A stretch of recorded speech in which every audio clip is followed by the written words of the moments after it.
This is VOCM Open Line. Call 709-273-5211 or 1-888-590-8626. The views and opinions of this program are not necessarily those of this station. The biggest conversation in Newfoundland and Labrador starts now.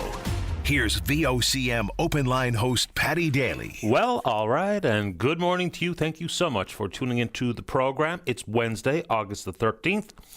This is Open Line. I'm your host, Paddy Daly. David Williams, he's produced the program. We are looking forward to speak with you this morning on a topic of your choosing. So, if you're in the St. John's metro region, the number to dial to get in the queue and on the air is 709-273-5211. Elsewhere, toll-free long distance, 1-888-590 VOCM, which is 8626. So a little bit of Canada Summer Games notes. Why not? So good luck for the Newfoundland Labrador women's basketball team. Big game this afternoon, 5:30 versus New Brunswick at the Powerplex over on Crosby Road. The winner advances to the medal round, so obviously a big game. Online it says the tickets are all sold out, but based on capacity, it might be able to be a walk-in later on this afternoon. So good luck to the girls in the basketball game at 5:30 v New Brunswick. All right, let's highlight a couple of the young athletes. Of course, you know me, I'm of course cheering for people from this province. But let's look at the youngest athlete in the competition. She is from Yellowknife.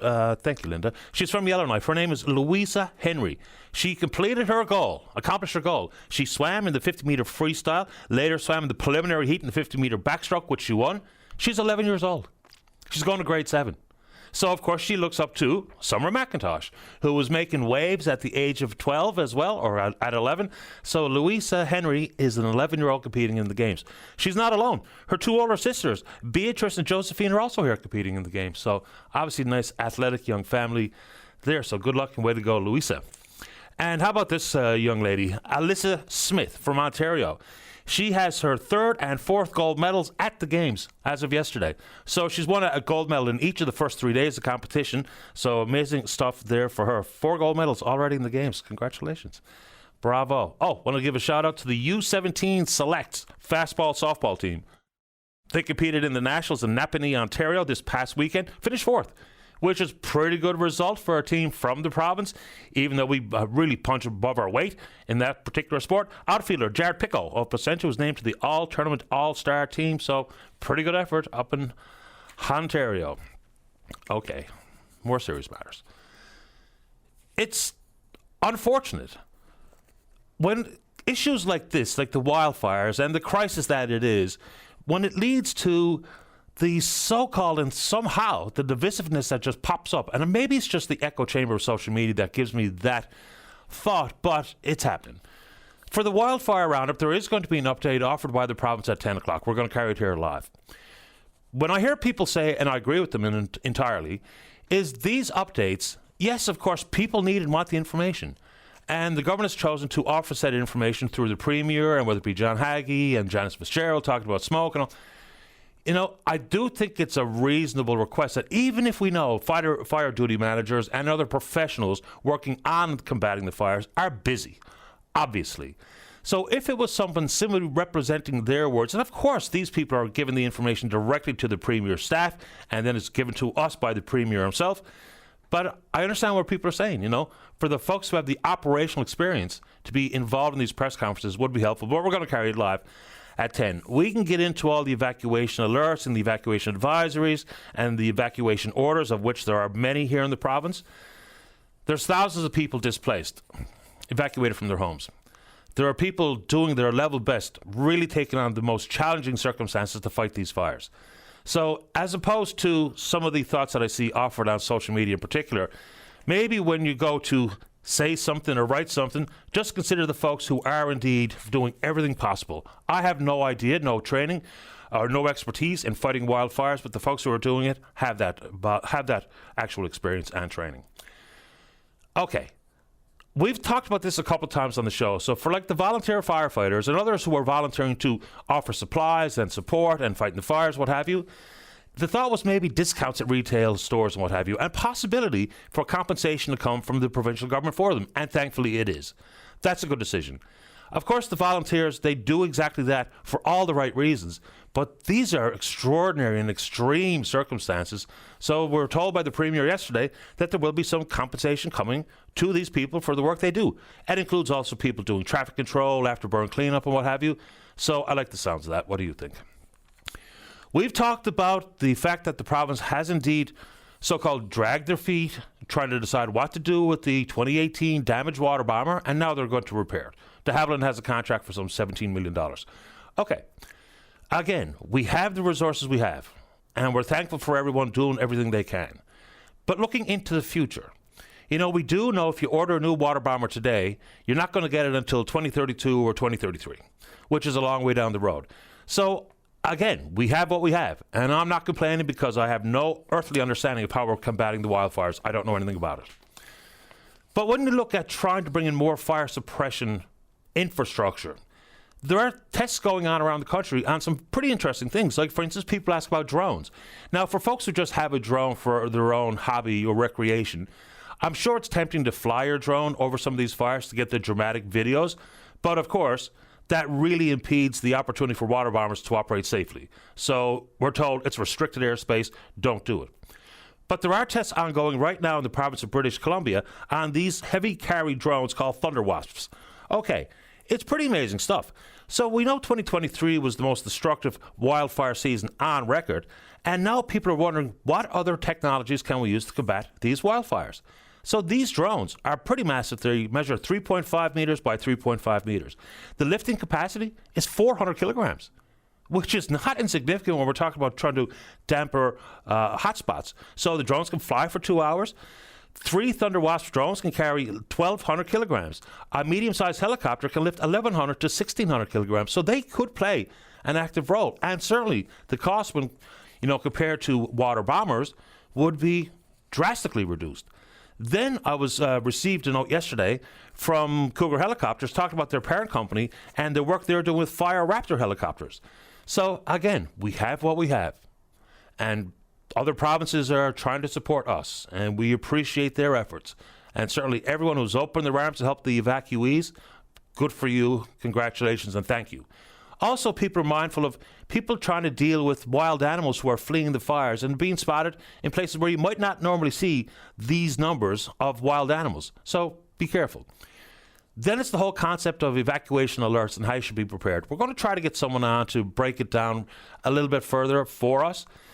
But I suppose if you're living in one of those communities, it's important to just make those plans and pack that go bag and plans for your pets if you have to leave and go to work, all those types of things. So there you go. I was kind of torn as to whether or not we should break down all the updated information on the fires. I have it in front of me. But I suppose with an update coming in less than an hour, we'll leave it for the officials to give us the most recent update. But if you're someone who's been evacuated, or you have concern about how we're getting the information and the timeliness of the information, or the timeliness of getting an alert on your phone, those types of things, we're 100% up for those conversations, obviously, this morning. The RNC are looking for information. They want to speak with a woman who was spotted leaving the area where the Paddy's Pond fire began. Okay. The woman was said to be driving a black SUV headed east on the Trans-Canada Highway. If you have any information, please contact the RNC directly. They're also looking for camera footage, whether it be doorbell cam, dash cam, or cell phone cam, whatever the case may be. All the area from Peacekeepers Way and the TCH and Paddy's Pond between 10:30 a.m. and noon yesterday. So please do indeed, if you have any information that can be helpful, please share it. And there was a bunch of brush fires here in town last night. How these are happening, I don't know. But it's even as fundamental as people just got to be a little bit more aware of what you're doing, including your cigarette butts and including the folks who may indeed be starting these fires on purpose.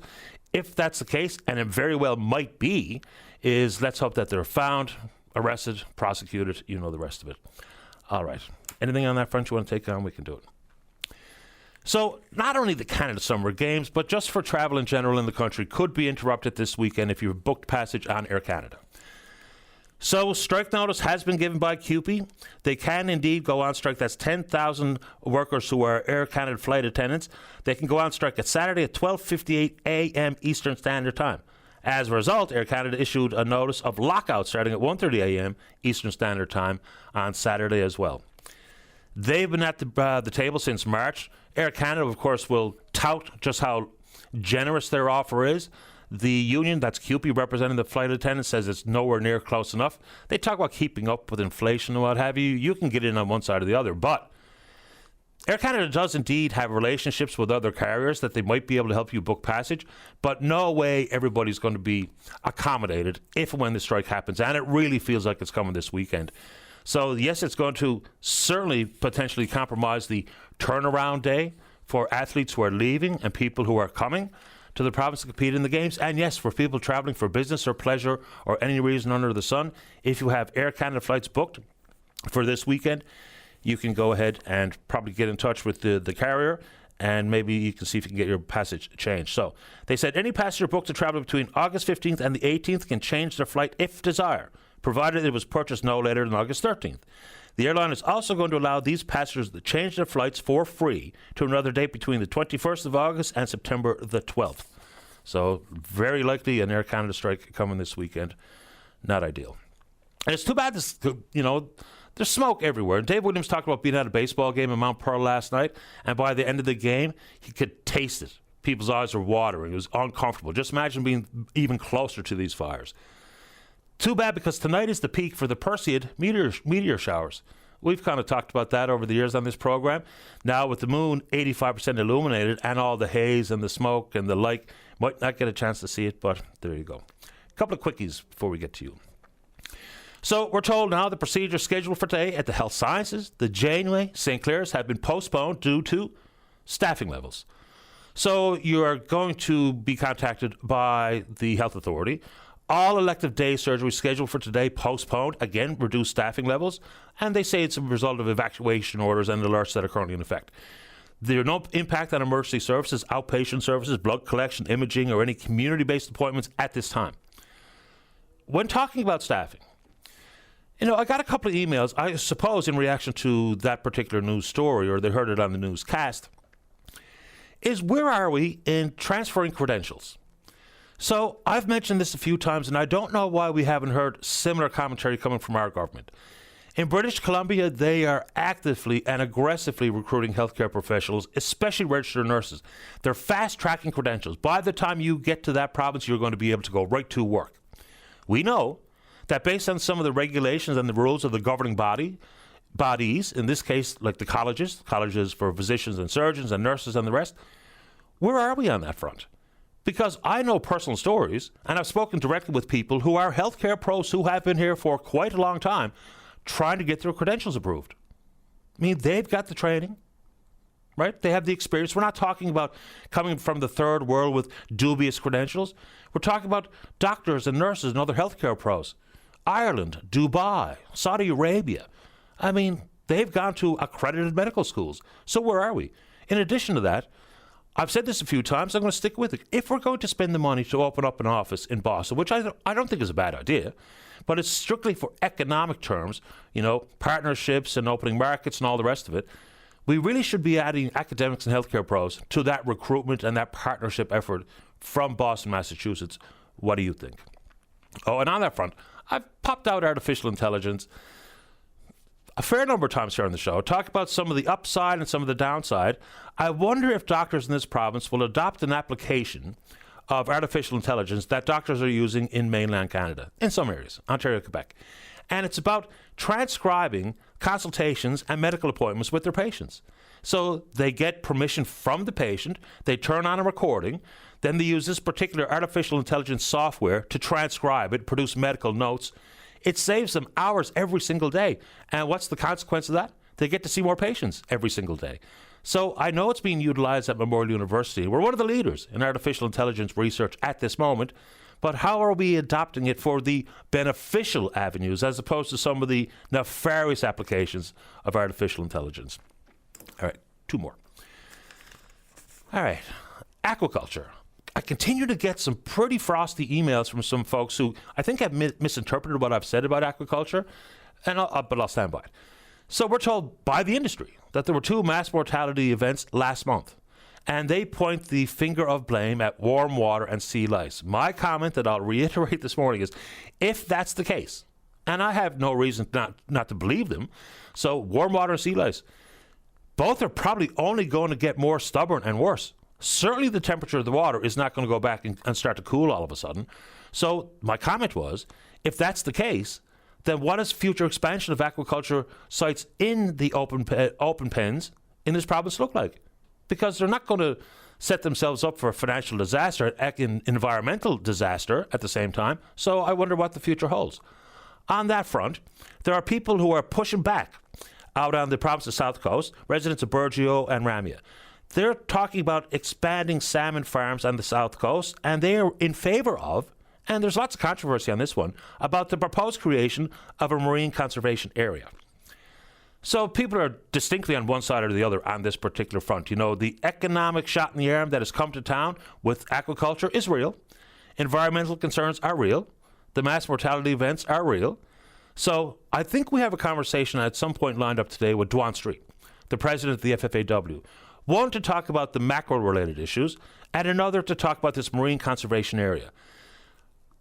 I don't know if I fully understand it, but there's lots of activity that will still be allowed to take place in a marine conservation area, which of course will be managed by Parks Canada. And it's different from other mechanisms out there like a marine protected area. Those fall under the Canada's Oceans Act, and we have three: Eastport, Gilbert Bay, and the Laurentian Channel. So there are fishing concerns, but if you ask folks who understand the National Conservation Area, most of that fishing can continue. Now, no bottom trawling, which would absolutely compromise the scallop fishery. So we'll talk about that with Dwan Street and the mackerel-related matter. I got a note from her yesterday. She'd like to expand on it, so we can do exactly that today. We're on Twitter. We're VOCM Open Line. Follow us there. Email address is openline@vocm.com. When we come back, let's have a great show. Ashley's got a couple of questions about people who have been evacuated. Melanie has been evacuated, and then we're going to talk about whatever you want to talk about. Don't go away. Welcome back to the show. Let's begin this morning on line number 2. Good morning, Melanie. You're on the air. Hi, Patty. Calling from Holyrood. I called yesterday, but they ran out of time, so they called me back this morning. And I feel like I'd be remiss if I didn't say that I was a first-time caller and a long-time listener. Welcome to the show. Like lots of people, I was raised on open line in the kitchen of my grandmother for years and years. And this week I was back in that same kitchen when we evacuated from Holyrood. So we were lucky to have family in the Riverhead, Harbour Grace, Carbonear area, and we went to that area right away. It was a pretty uneventful evacuation on our part. We had a little heads up the day before in Holyrood when a larger order had gone out, and then it was sort of rescinded and a smaller area evacuated. And our area, we were on alert. My sister had shared some really useful information based on her experiences during the fires in Fort McMurray, so we had a great heads up on some things to have ready. We had arrangements made for people and pets, and I know that so many who were evacuated from the North Shore weren't as fortunate to have that same time to adequately prepare, so how fortunate we were is really not lost on me. And then the idea of, even though I haven't lived there for a very long time, I could leave my home in Holyrood, and I had a place to call home during that time. I wanted for nothing during the evacuation. All the comforts of home were there. There were so many people offering to help, but then we were also able to see the good that was being done for all the evacuees from the North Shore. I have family, cousins and things of my parents who were in that area, and to see the good that was done for them and to hear about all the good that was being done. But then yesterday, I had a friend reach out to me, and she said, your posts that you're sharing online, whether it was in advance of preparing or your post about like what home really is once you returned home, were really uplifting and helped through this situation. But she said, do you have any words left that you can respond to some of the posts coming out of the area today? And it was early in the morning. I hadn't really had a browse of social media, and she shared a couple of posts with me, and just to see the sort of comments about the government's response, there was the $500 announcement for $500 in relief payment for evacuees, and that's a start. And we don't know what's to come yet, but to see comments to say that our government isn't taking care of our own, and that if people were coming from other countries or were immigrants or refugees, they'd be better looked after than the evacuees. I really don't think those type comments were helpful in a situation like this. They're absolutely not. You know, it's a shame we've arrived at this point in time, but we all have to be pretty careful in where we get our information and verifiable information. And folks who are, I guess it's just part and parcel with that social media high when the endorphins start flying because people chime in on your post or they give you a like or a retweet or what have you, and you're purposely stirring the pot when so many people like yourself evacuated from your home, so many people who are fighting the fires, who know what they're doing and doing their very, very best, and yet so many people out there just can't see the forest through the trees. That's a poor choice of words. And they just purposefully are putting out bogus stuff just to get people riled up. I guess I understand it, but I think it's ridiculous. And Patty, that's, a couple of the major posts that were made that there was a lot of response to, and an awful lot of people in agreement. You can say something right now and you can take that post down after, but it's out there, and I don't think that that mindset goes away. I think it just hides. And, our government helps immigrants and refugees, and they absolutely should continue to do so. And we help others so that in turn when we need help, it might be there for us. Are those same nations that we're helping going to help us? Obviously, if they can't support their own citizens at this time, no. But the Ukrainian community, I saw yesterday, has posted all sorts of links to fundraisers and ways that they can give back to our community right now. But we don't give so that we can receive. We just hope that when we have a call, that it's going to be answered.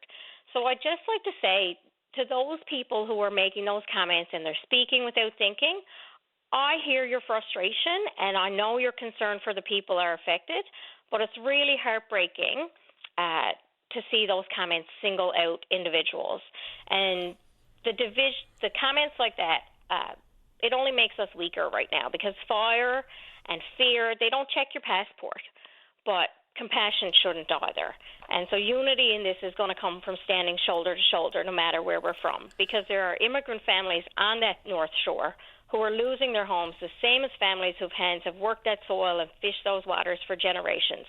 There's immigrant families displaced throughout our region, and many of them don't have the support of family and friends to see them through the toughest of days. So people can question the government response, but I can wholeheartedly tell you, while I was evacuated, I'm a worrier, Patty. I didn't worry, because this wasn't a situation that I had the knowledge or expertise to do anything in. I could only look out for my people, my pets, and that was it. The rest of it I had no control over. If my home burnt, stuff is stuff, and I'd have to come up with a plan. But I couldn't question or say I'd do it better when I don't have the knowledge to do it. So, if people want to question it, if people want to make comments, just remember that people are going to remember those comments you made long after this ends. And, thoughts and prayers can't fight fires, but they can do a lot more for people in this situation than hate and vitriol. Bravo. Hear, hear. We've been through a very difficult stretch of years, and everyone knows what I'm getting at. But there's always an opportunity to take a deep breath before you type something. Take a deep breath before you say something. Because to not have the mindset on the folks who are actually evacuated and fighting fires, and for folks who are helping out on any front, that's kind of where I try to start my thoughts on these things. I question the water bomber issue, and I've, tried to do it in realistic fashion here, and talking about, potential additional helpful solutions or complementary features of infrastructure into the future. But, you and I aren't going to be able to stop people from behaving the way they do. It's really unfortunate. Some of it maybe is pent-up frustration from over the years, and we can always question how people respond, whether it be government or otherwise. But there's a way to do it that can be thoughtful and meaningful versus just outrageous and outlandish. Absolutely, Patty. Absolutely. Melanie, it's good to have you on the show. I appreciate your time, and hopefully your property will be okay. And I really appreciate the attitude and for you making time for the program this morning. We're back in ours, Patty. We're in Holyrood, so we're back. Oh, good. Right, but, right, Holyrood. Yeah. Yeah, we're ready to support anyone that we can support during this. Good for you. Appreciate your time, Melanie. Stay in touch. Thank you. You're welcome. Bye-bye. There you go. Good one to kick it off here this morning. Couple of quick notes. This is about Newfoundland Labrador Hydro. So there was a report, of course, on Facebook about a hydro insulator that was apparently left on the ground, potentially causing the Paddy's Pond fire. This is from Hydro. First, Hydro does not dispose of insulators that way. It's not left on the ground. The type of damage can be from whether it be lightning strikes, severe weather, vandalism, arson, whatever the case may be. Once this insulator was reported to Hydro last Thursday, the utility attended to the issue was safely picked up the same day. Further, following these types of weather events or some type of power outage, they do aerial surveillance, line patrols as part of their measures to monitor the lines and, of course, rectify the situation for safety. Good. If insulators or any other damaged equipment is found anywhere in and around our structures, it is safely addressed. That said, if a member of the public sees something falling, such as this, we ask that they reach out to us for assistance. So just some clarification from Hydro. Also, this is an email that comes in from the St. John's Archdiocese Incorporated Cemetery Operations. Okay. Due to current dry conditions combined with extreme heat, the St. John's Archdiocese Incorporated Cemetery Operations kindly ask all families to remove any glass objects, ornaments, vases, etc. from the plots immediately at Holy Sepulchre, Mount Carmel, Belvedere, Kilbride Cemetery, and the Gate of Heaven Cemetery, as they pose a potential risk. Thank you for your cooperation. So those signs have been posted at the entrances as well. But if you have glass ornaments and vases on a loved one's plot at the aforementioned cemeteries, you've been asked to remove them.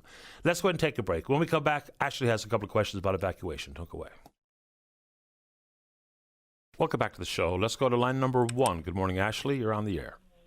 Good morning, darling. How are you? I'm okay, thank you. How about you? Well, I'm a little bit nervous. That's why I'm calling in to just find out some information if I could. Okay. I know I'm over on Torbay Road, and the fire is not close. But when they said yesterday or the day before that parts of St. John's need to be evacuated, it made me scared. So what I need to know is if it so happens that we have to evacuate, where there's only Olive and I and our 2 cats, we don't have a car. We don't have friends with a place to go, like maybe a cabin or something. Where exactly would we go to? And how would we get there? Because we would have our belongings and that. I don't have money to take a cab to someplace, and exactly where would I go? Fair enough. First off, hopefully you're not too scared. I understand the worry because it's a troubling situation. Completely understand where you're coming from. But I hope you can find a way to not be so worried that it consumes you. Number 2, there's no firm plan for any real evacuation alert or order in the city as of yet, but the best thing that you can do is to take this particular number down, because the Canadian Red Cross is really doing a lot of the heavy lifting here, as is the Salvation Army. So I'm going to give you a toll-free phone number for the Canadian Red Cross so you can have it on hand, because if anybody's accommodation is impacted, you can work with the Canadian Red Cross to find a place. Like, for instance, out in Conception Bay North, Carbonear, the Carbonear Academy is playing a role as an emergency shelter. So I'm going to give you the number for the Canadian Red Cross, so you have it right there at the tip of your fingers. So if and when you need that information, they'll be able to give it to you. How's that?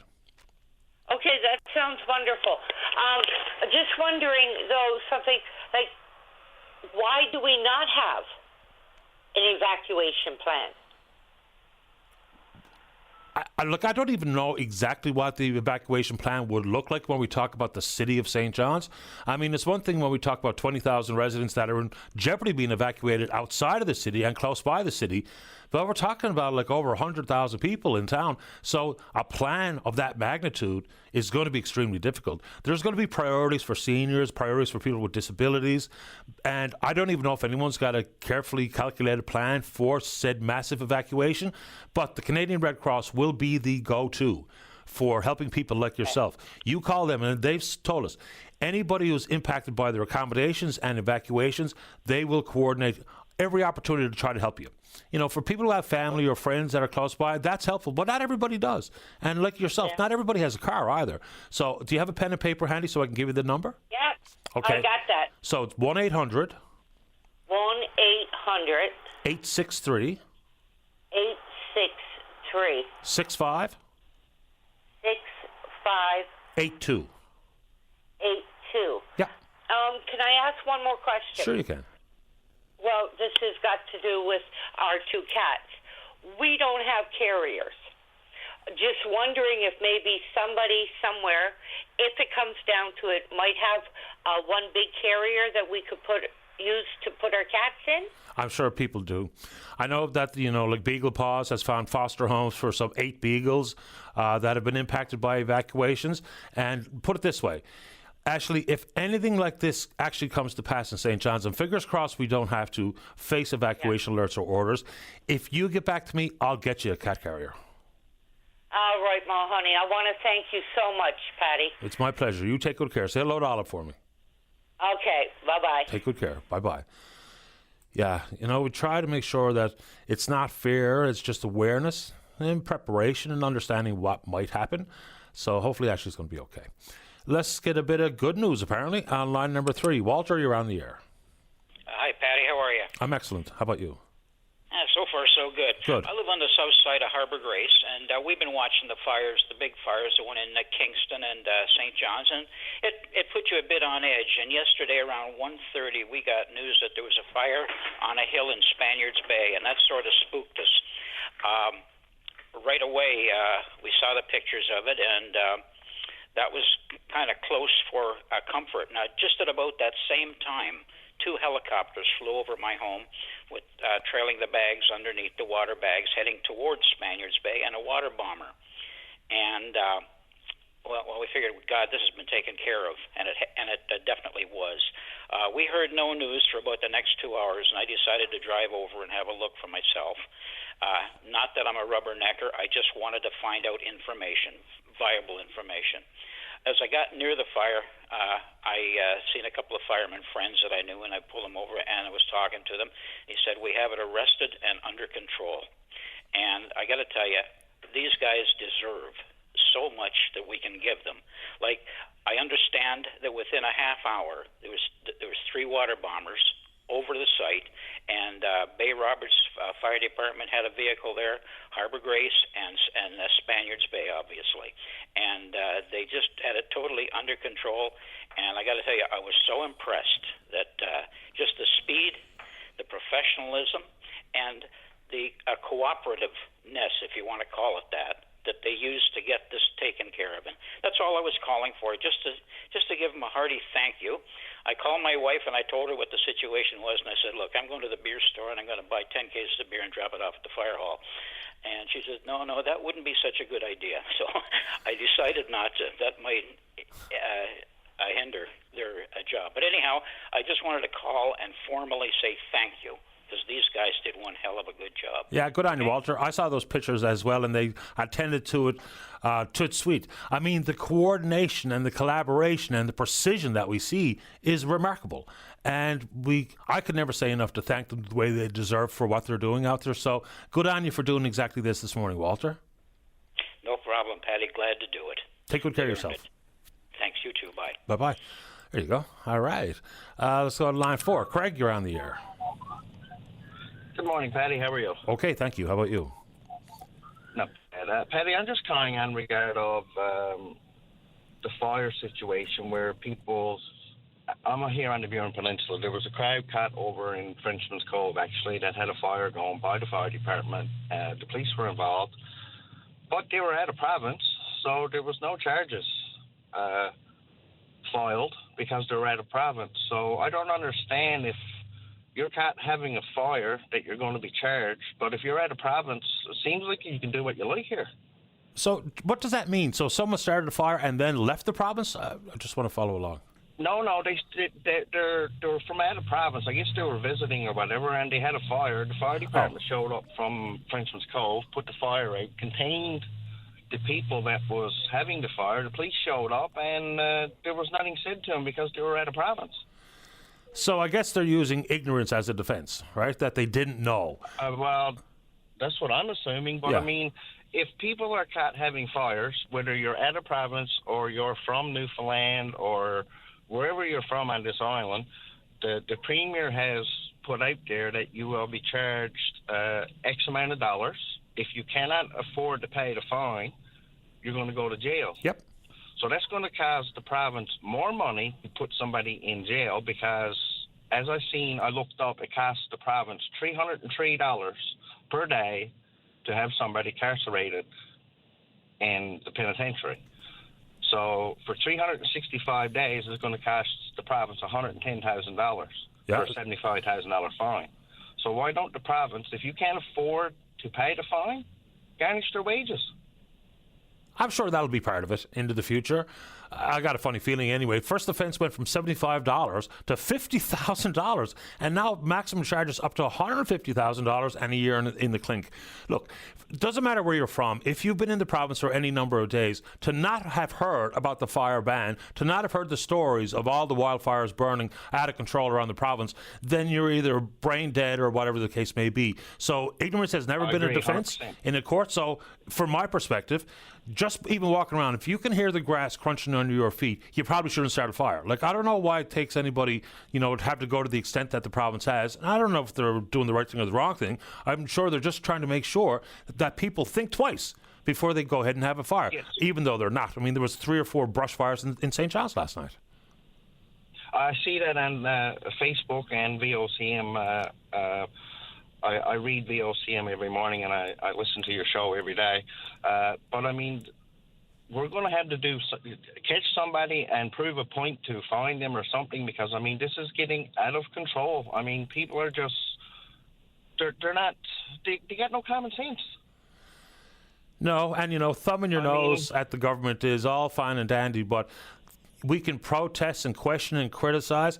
But the fact of the matter is, whether or not you think John Hogan's a good person, bad person, whether or not you think the government's doing a good or bad job, the fact of the matter is, there's a lot of fires and things are dry. It's just the whole province is like kindling. So let's just not start a fire. I don't even know how to say it any more fundamental than that.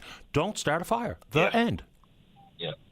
Well, the Mayorstown Fire Department is on the move here now. So there could be a fire somewhere here on the Burin Peninsula. Fingers crossed that's not the case. I appreciate the time, Craig. Pardon? All right. Thank you, Paddy. I appreciate it. Take care. Thank you. Bye-bye. Okay. Bye. Quick update. Penalty shootout today. Team NL takes on Manitoba in a penalty shootout to determine their position in the qualification round. That happens at the Fortis Canada Games Complex today at 11 a.m. So get out and support the team. Imagine, penalty kicks to determine where you're going to be in the qualification round. Fantastic. Let's take a break. Don't go away. Welcome back to the show. Let's go to line number 5. Ernest, you're on the air. Yes. Good morning, sir. Good morning to you. Just a quick heads up, Ernest. I've got to get out hard at 9:55, so if we're not done our conversation, I'll put you on hold and come back after the news conference. How's that? Okay, sir. Fine with me. Let's start. What do you want to talk about this morning? I want to talk about the Gulf cod fishery here in the Gulf. So anyway, I was talking to Todd O'Brien, their fisheries broadcaster, about 3 weeks ago. Yeah.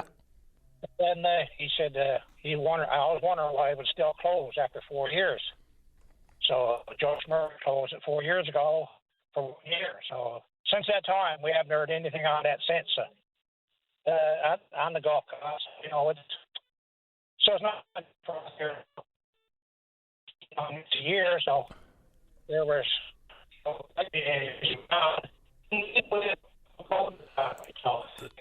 Ernest, we've got a terrible connection. Can you just shift yourself around a few feet, see if we can clear this up a little bit? Okay, sir. Any better? Yeah, that's better. Go ahead. Okay. Anyway, the next day, Todd got the Minister of Fisheries on, Joanne Thompson on to talk about the Gulf cod. So anyway, he asked her why there isn't a commercial fishery in the Gulf of St. Lawrence, cod fishery. And she said the stocks was not in healthy enough shape to have a commercial cod fishery.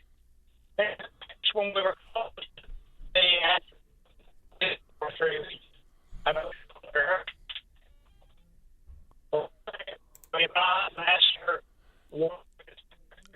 Dave and Greg, I'm going to put Ernest on hold, see if we can't get a clearer connection, because I'd like to hear what the man has to say.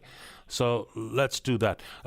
Dave, can you speak with Ernest and see if we can't get a better connection so we can hear what he has to say? Because remember, the Gulf Cod moratorium was set back in July of 2022, and at that time it was announced as a one-year moratorium.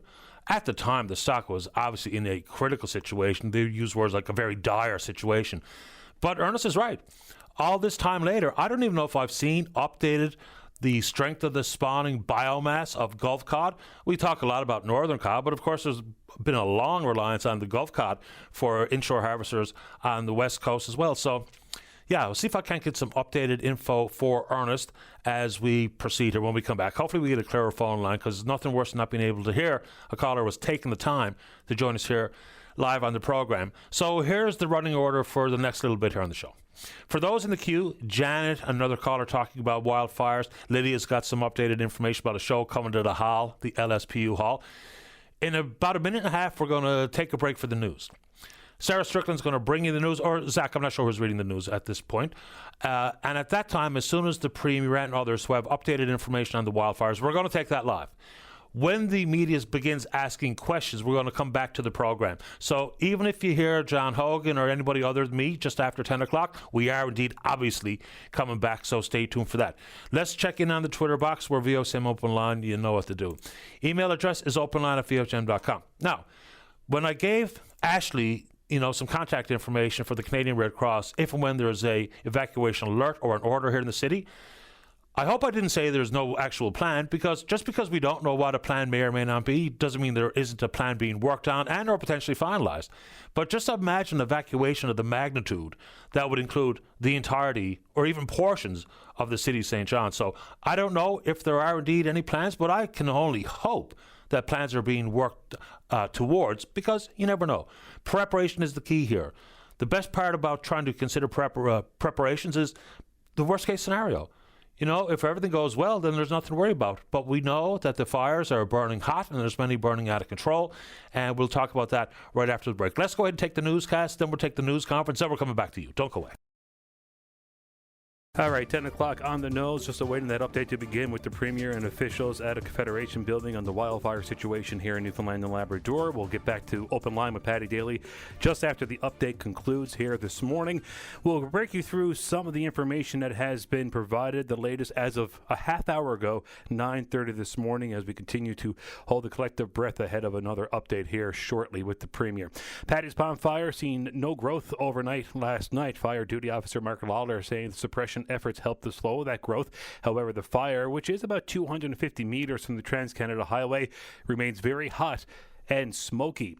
The fire, which is over 200 hectares in size, forced the evacuation last night of 3 Island Pond, the portion there of Paradise yesterday afternoon, and the south side of Tops Road in Paradise, a portion of the town of CBS, as well as Southlands and Galway, put under the evacuation alert yesterday. So impacted streets all available through vocm.com if you haven't been caught up on that. The TCH from the Cloverleaf to Foxtrap Access Road does remain closed in both directions, and a section of the Peacekeepers Way was temporarily blocked off yesterday but has since reopen. In central Newfoundland, there was significant growth in that fire burning in Martin Lake. That is now over 800 hectares. A portion of the Bay de Spear Highway remaining closed today from Sunday Pond Resource Road to the Cap Brook, as that blaze became very active yesterday afternoon. The fire looms about 700 meters from the highway. Heavy smoke hampering visibility in the area. The Canadian Red Cross delivering emergency services to those who are unable to return to their homes due to the closure of the Bay de Spear Highway. An evacuation advisory currently in effect for cabin owners in the Martin Lake, Great Rattling Brook, and Rushy Pond areas. Cabin owners have been advised to leave their cabins. The Kingston fire in Conception Bay North, of course, is still ongoing. Thousands of residents from Salmon Cove to Okerbik Cove under evacuation, away from their homes for nearly 2 weeks now. Ground crews working that southern edge of the fire yesterday. A fire break has been cut on the northern boundary in Okerbik Cove. Premier John Hogan says there has been significant loss of structures in that update yesterday afternoon. He made those remarks for Okerbik Cove and for Western Bay. Air and ground crews are returning to that site today to tackle the blaze remaining out of control in excess of 6,300 hectares in size. The extent of the fire clearly seen on satellite imaging, with smoke drifting well over the Atlantic. In Spaniards Bay and Harbor, Maine yesterday, of course, residents free to return to their homes in the Maltree Hill area of Spaniards Bay. Fire there yesterday on Browns Road, forcing the evacuation. Spaniards Bay and Tilton fire departments offered the update this morning. Residents welcome to return. Officials asking the public to stay away, though, as forest officials and local firefighters remain on site. That fire was reported in Harbor, Maine yesterday, also continues to be monitored. So a couple of different situations that did pop up and luckily brought under control very quickly yesterday. Let's run through some current evacuation orders. So it is all out there. Town of Small Point, Adams Cove, Blackhead, Broad Cove. The town of Salmon Cove, the unincorporated areas of Western Bay, Kingston, Perry's Cove, Ocrapick Cove, and Burnt Point, Gull Island, Northern Bay. The Paddy Spot industrial area, including Akita equipment and surrounding areas, the building hangars, Cochrane Pond Family Campground, Country Ribbon Chicken Farm, the Sod Farm, and the Forestry Depot. And a portion of Paradise, as mentioned earlier, all those properties adjacent to 3 Island Pond, so that includes 3 Island Pond Road, to the intersection of Buckingham Drive, Ellington Close, Angels Road, Hanson Place, Van Ellen Place, Daw Road, Balsam Wood Road, Stokes Road, and Shadowway Place. When it comes to evacuation alerts, current evacuation alerts now, areas known as Southlands, Galway within the city of St. John's. In the town of Paradise, the area on the south side of Topsail Road from the Outer Ring exit to CBS boundary.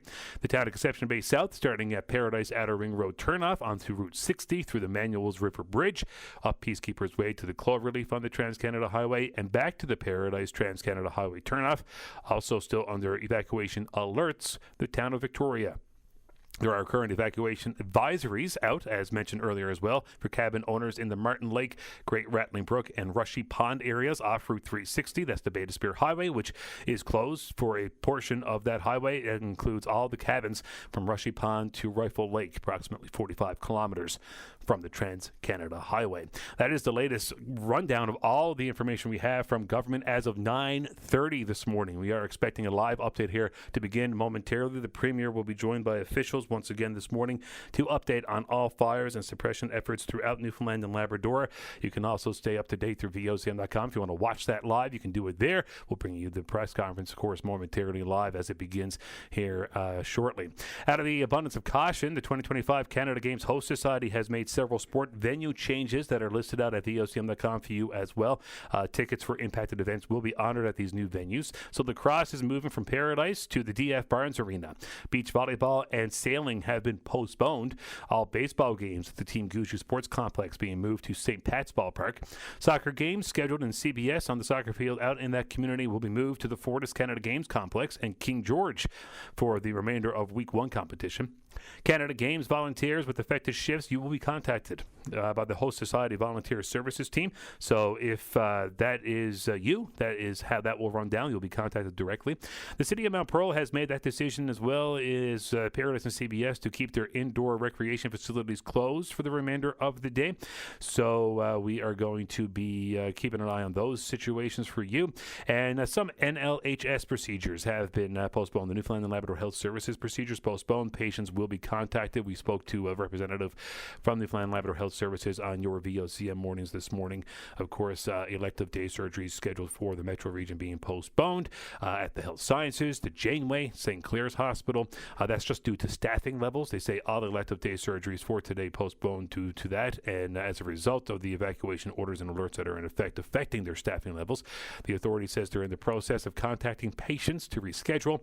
Elective and day surgery scheduled for the rest of the week will also be assessed and rescheduled if needed. Now, there's no impact to emergency services, outpatient services, blood collection, imaging services, or any other community-based appointments at this time.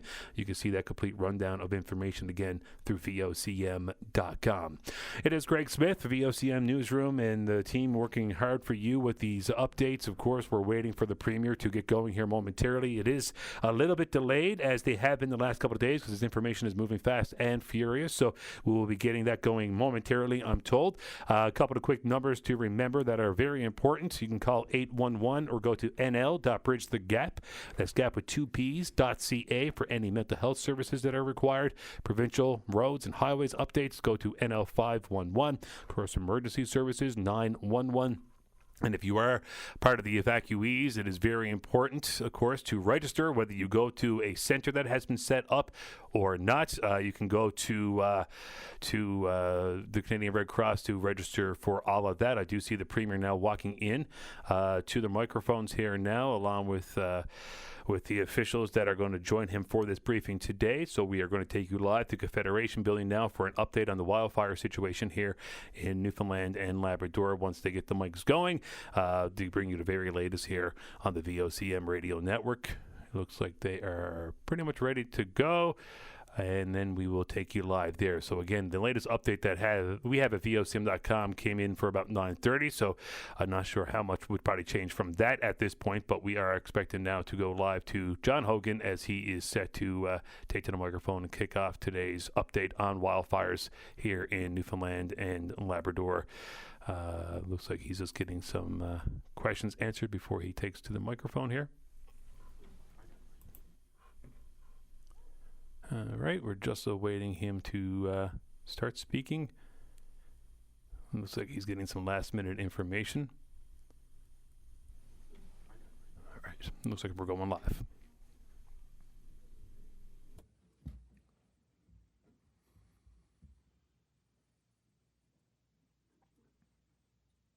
Just awaiting John Hogan to begin the press conference here this morning to update on the Newfoundland and Labrador wildfire situation. Looks like they're just getting some last-minute things put together. Of course, number of wildfires active now in the province. Paddy's Pond, Kingston Fire, the Central Fires, top of mind. Just getting some last-minute preparation set up here now, and then we'll be taking you live to Confederation Building to bring you the very latest from the province's efforts here. A bit delayed, of course. This was set to start at 10 o'clock. But 9 after 10 now. And there might be a bit of an issue happening there with maybe getting someone connected to this press conference. So we're just going to keep bringing you some updates here as we await for them to go live. But they're set to begin speaking here momentarily. So it looks like they're waiting for the go-ahead here. Once again, just out of the abundance of caution, I will reiterate Canada Games Host Society making some sports venue changes, all listed through VOCM.com. It includes lacrosse moving from Paradise to the DF Barnes Arena, and beach volleyball and sailing being postponed entirely. Baseball games at the Team Guju Sports Complex in Mount Pearl have been moved to St. Pat's, and the soccer games out in CBS have been moved to the Fortis Sports Complex in St. John's and King George V for the remainder of Week 1 competition. If you're a volunteer at the Canada Games, of course, you'll be contacted directly for any issues regarding your shifts as a volunteer with the Canada Games. Still waiting for the Premier to start speaking. He is in place there at Confederation Building, but it looks like there is a bit of a delay in getting this going here from Confederation Building.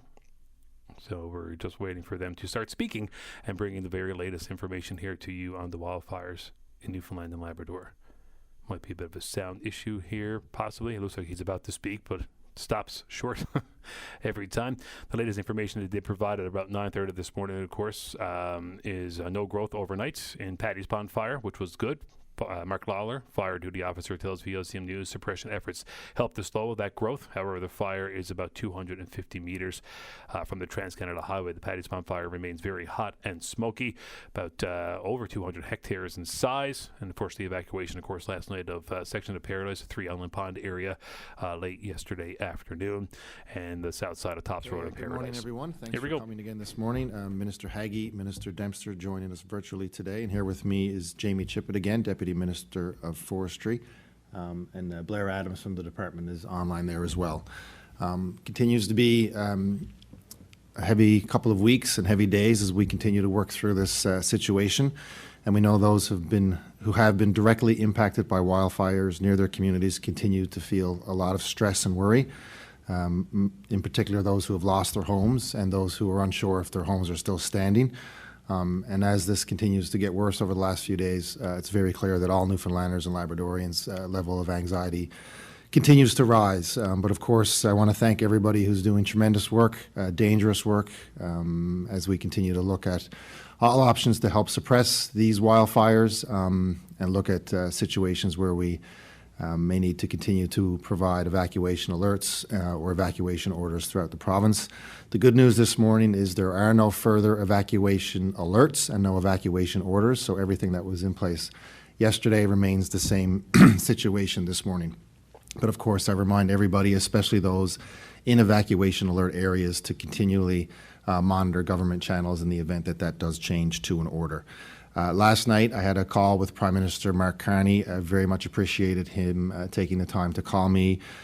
He was very much up to speed on the situation here on the island, but I did take the time to just further describe the geography of what we're facing here, the fact that fires are not only in Central and in CBN, but now have moved obviously towards the urban centre. And again, he's very clear that it's a very serious situation, and he offered any and all help that the Canadian government can do. He committed to making sure that everything that we had asked for, we have received, which is true to date. And as we continue to expand what we feel we need here on the ground, he is committed to providing us with that. Most notably what the federal government can help us with, because as we've discussed, they don't have water bombers, they don't have assets that can help fire suppression, but they have and they will continue to provide more support for logistics as we look at setting up further evacuation centers in the event it's needed, firefighter support and transportation support, which includes transportation to and from the sites and transportation for firefighters as well. Another piece of good news, we have procured a Sikorsky S-92 Raptor helicopter from Alberta. That is at the cost of about $2.1 million. I believe that has the capacity of 1,300 to 1,400 gallons. Am I right there? I think it's actually larger. Larger than that? Okay, so that is obviously good news. That'll be here in the next coming days as well. That will certainly help our suppression efforts. The Kingston fire is now just over 6,400 hectares, and it did experience some growth on the northern boundary. As everybody knows, it was high temperatures and windy yesterday, which does create extreme fire behavior.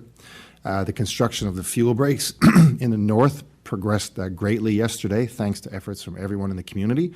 Another piece of good news is that we actually have more heavy equipment there on site than we can use. So thanks to everybody who's pitched in to help with those fire breaks.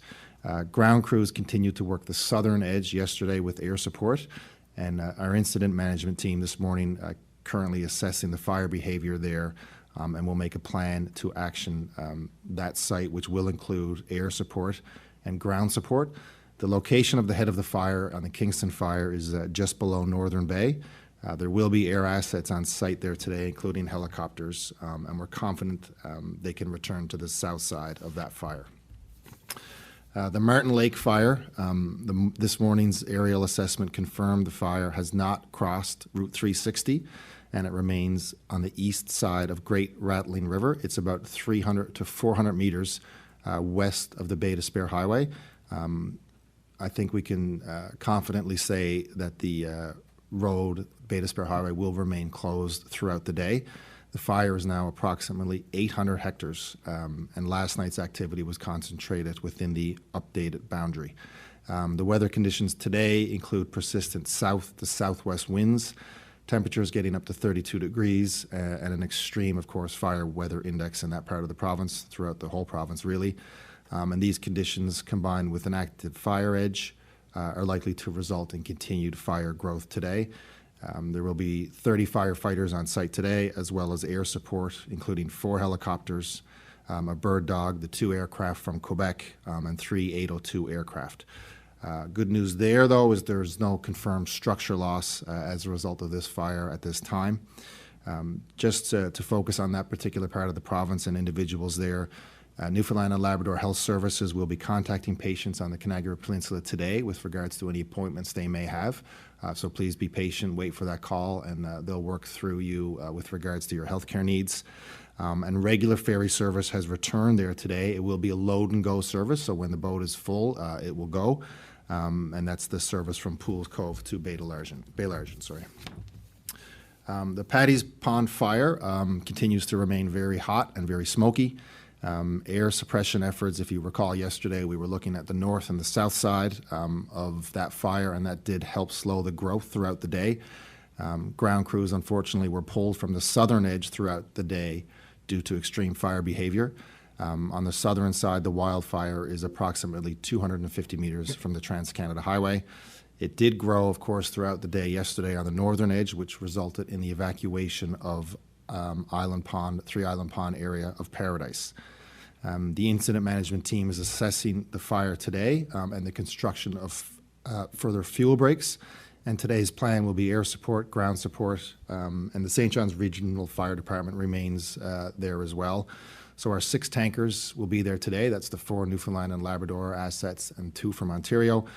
Yesterday, one of ours, as I mentioned, was unserviceable, but we're able to get that back in service today at some point very soon. Yesterday, I mentioned pending fines. So there have been 2 fines issued under our Forestry Act regulations with the new penalties that were put in place. One has been issued to an individual for using an excavator in a wooded area, and another has been issued to a corporation that was doing mulching with heavy equipment in an area where the fire index was extreme. So just to all Newfoundlanders and Labradorians, this does show that these fines are in place for a reason, and that we are pursuing everybody who potentially has violated these regulations. And now that the 2 fines have been issued, I really hope people understand the seriousness of the fire ban and the fire regulations and what we're asking people to do. And if you do violate this, we will find you and we will fine you. And I can tell you that Newfoundlanders and Labradorians are not going to be happy with people who have breached the regulations while everyone is trying to keep everybody safe and everybody is working hard and we have a finite number of assets. We do not want additional fires here in this province at this time. I also mentioned yesterday we would consider further restrictions on off-road vehicles in an effort to help protect our communities. And as we know, wildfires across the country and here in Newfoundland and Labrador are increasing in frequency and intensity. So under the Forestry Act, the Minister of Fisheries, Forestry and Agriculture can declare an area of forest land to be a restricted travel area for a period of time for the purpose of reducing the probability of a wildfire during a period of high fire hazard. And as of right now, we simply cannot afford any further risks, given the number of out-of-control wildfires we have, the high index we have, which will result in issues allocating our finite resources if wildfires continue to arise on the island and in Labrador. As of right now, we will continue to investigate the cause of these fires. We don't have evidence that any of these have been caused by off-road vehicles, but out of an extreme abundance of caution, and given, as I said, the finite resources we have in this province and in this country, we will be issuing an order to declare a province-wide restriction on off-road vehicle use on forested land for the purpose of reducing the probability of a wildfire during this high fire hazard season. This has been a recommendation we received from the department for the minister to make this declaration. It will be in place until Sunday, August 17th, 2025. And of course, we will review that decision before that time, and if necessary, we will extend it. And of course, the fire index can change day by day, and this does apply to areas where there is a high fire index, which does cover almost the entirety of the province right now. Just so everybody knows exactly what an off-road vehicle is, it's a motorized snow vehicle, which is obviously not relevant right now, an all-terrain vehicle, including a side-by-side, a mini bike, a dirt bike, a trail bike, a miniature vehicle such as a dune or sport buggy, an off-road maintenance machine, and an amphibious vehicle. So there is a lot happening. There's a lot of serious, hard, dangerous work being done. I can't thank the firefighters, the volunteers, and the staff in the department, throughout all the departments, for doing all the hard work to keep our community safe. As I said yesterday, we will get through this. This will end, and we will be okay as long as we listen to the advice of the experts. And the most important thing, of course, is look after yourselves, look after your neighbors, and stay safe. Minister Haggie. Thank you very much, Premier. I think it would be helpful, perhaps in the light of comments, to elaborate a little bit on what it means to be under a state of emergency order, an alert, and an evacuation order. If you are living in an area which is only subject to a state of emergency, that simply means that. No one is asking you to do anything except make preparation. If, however, that area moves to a state of evacuation alert, that level of risk to you and your property has increased significantly, and you should be ready with what you need, a go bag, to leave at short notice. And that notice can be really short. Certainly an hour would be a long time under those circumstances. That go bag, there's plenty of advice about what you should have there in terms of important documents, insurance documents, medications, those kind of things. And I would direct you to the Government of Newfoundland and Labrador webpage to do that. Obviously, if you are subject to an evacuation order, that means leave. And in the case of some areas, there will be routes designated to do this. And I'm thinking particularly of potential for Paradise and CBS at Galway, those kind of places. There will be, under those circumstances, clear signage and local law enforcement and others, ground search and rescue, to help you do that. If at some stage in the alert process, you know that you're going to have mobility issues, then the Department of Families has access numbers to call to make those arrangements. And I would direct you to the Government of Newfoundland and Labrador website, and specifically Families and Affordability Department. I think at that stage, it's also, and probably now really, it's also a good time for all of us to reach out to our insurance provider for more information about what your policy may cover and what it may not. Many standard home insurance policies actually provide coverage for additional living expenses. So if you have to have a hotel room, if you have to pay gas, meals, and incidentals, and they will have criteria about what is eligible, how you would claim that for those people under a mandatory evacuation order. So keep your receipts. If you are leaving as part of a mandatory evacuation order and you have pets, take them with you. There will not be an opportunity to go back to get them. We have heard Good Samaritan stories from first responders, such as the RCMP and local ground search and rescue, who have performed pet rescues. And for that, I thank you as a pet person myself. But the provision really is you need to look after them from the get-go and take them with you. We have financial support. The phone lines for the Red Cross have been updated in terms of their hours of operation. 1-800-863-6582, and they're running from 8 a.m. to 11. From financial support, 1,800 folk have registered, and very recently the Red Cross started out with the first tranche of just over 100 payments have been dispersed.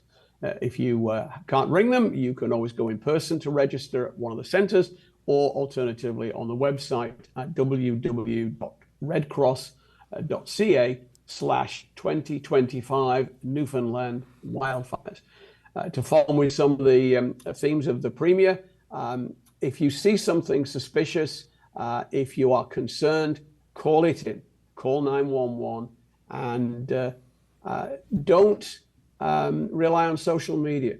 And again, social media is not necessarily a reliable source of information. There are people out there who are manipulating information and in actual fact lying outright to achieve their own ends. I would suggest you rely on government and law enforcement sources. Final comment, stay safe, look after yourselves, look after your neighbours, and be kind. Thank you very much, Premier. Thank you, Minister Haggie. Minister Dempster. Thank you. Good morning, everyone. I want to take a couple of moments to address some of the things that would have come to my attention through phone or email yesterday. As the days we're on, I would have to say that yesterday was the biggest day for me, receiving messages, text, a lot of times trying to clear up misinformation, people growing more concerned as the fires grows into broader regions. So I'm just going to try and recap some of that here briefly. A lot of misinformation that is adding to the anxiety, as I've said a number of times. I want to start with Every region matters. We are not prioritizing one area over another. We are using science, safety, and strategy in terms of the plan of attack. I've said it many times in the media veils. We have an expert team in action, and I've gotten to work with those folks over the last several months and see that up close and personal. Our incident command teams are highly trained professionals. They use advanced tools, data, and scientific analysis to make informed decisions about where and how we fight the fire. Sometimes that's in the air, and sometimes that's on the ground, and sometimes it's both. But always, safety is paramount. There are situations where it becomes too dangerous to send our personnel directly into the fire, and we will never compromise the safety of our team. They face extreme conditions and risk every day. Our team are working tirelessly, as are many, I know, across the Avalon and beyond. And I have high praise all the time for those who are working tirelessly. We are deeply grateful for the support from our communities, from our partners, from our volunteers. The list of people doing good humanitarian work is long. Just as we did with the Holyrood fire, as well as Chance Harbour and Musgrave Harbour, the distance by air between the Kingston fire and the fire at Paddy's Pond, it's actually less than 100 kilometers. We are able to move those resources quickly as they are needed. So we're certainly focusing on both simultaneously. The Premier mentioned the ATVs. We will have more information coming later today in print, just for clarity for people who I know will have questions right after the media veil. I want to speak a moment in particular to people in rural. People I represent in my own riding here in southern Labrador and in particular across Labrador that I'm familiar with, many that are working right now in fish plants, processing areas. That's your only mode of transportation. I know it's berry picking season. It's the time of year when we are harvesting from the land and from the water. And I know that some of this is, we're asking you to make a sacrifice right now. But I want to remind you, this is for a window in time. When our weather indices are very high or extreme, we will be banning ATVs on forested roads. And so far, we've had wonderful cooperation. But as you've seen, the fires are some days taking on a life of their own, and the Premier is continuously working with the Prime Minister and other provinces to bring in additional resources. So we understand, but it is only for a window in time, and we thank you for your cooperation. We do have a lot of, yesterday in particular, there was crazy misinformation about people saying, I have offered to the Premier of this province all of these resources that can help. We were not aware. No information came back to the Premier's office or to me as the Minister of, or my officials. It was not only misinformation, it was wrong. And so today we have set up an email, forced fires 2025 at gov.nl.ca. Forced fires 2025.nl.ca. If you have resources that you think we can help, we can benefit from for fighting the fire, I would ask you to send that information. And together we will get through this with resilience, determination, and paramount care for one another. I'll pass it back to you. You Premiers, I'm losing my voice. Thank you. Thank you, Minister Dempster. Any questions? All right, that is the live update. We're going to cut it there here on VOCM. You can continue to watch that briefing at VOCM.com if you wish. We are going to take a quick time out. It is 10:31. The latest information from that briefing available online as well right now through VOCM.com. So you can get all that detail for yourself if you missed any of it during the briefing. Quick little overview. No new evacuation advisories. Off-road vehicle usage banned in forest forested areas where the fire hazard index is high. That is the two key things out of that. That is in place now until Sunday, August 17th, at which time it will be reviewed, the ban on ATVs in the high fire index areas. We'll recap all that through the news, vocm.com. We'll be back to Open Line and Paddy Daly just after a quick commercial break. Welcome back to the show. So, some notable takeaways from the news conference. Kind of expecting it to happen, and now it has. ATV use or off-road vehicle use banned from operations in all forested areas. That's certainly not going to sit well with most. And there was also clarification about fire suppression efforts that had been apparently or reportedly offered and not taken advantage of, to be told that that's not actually a thing.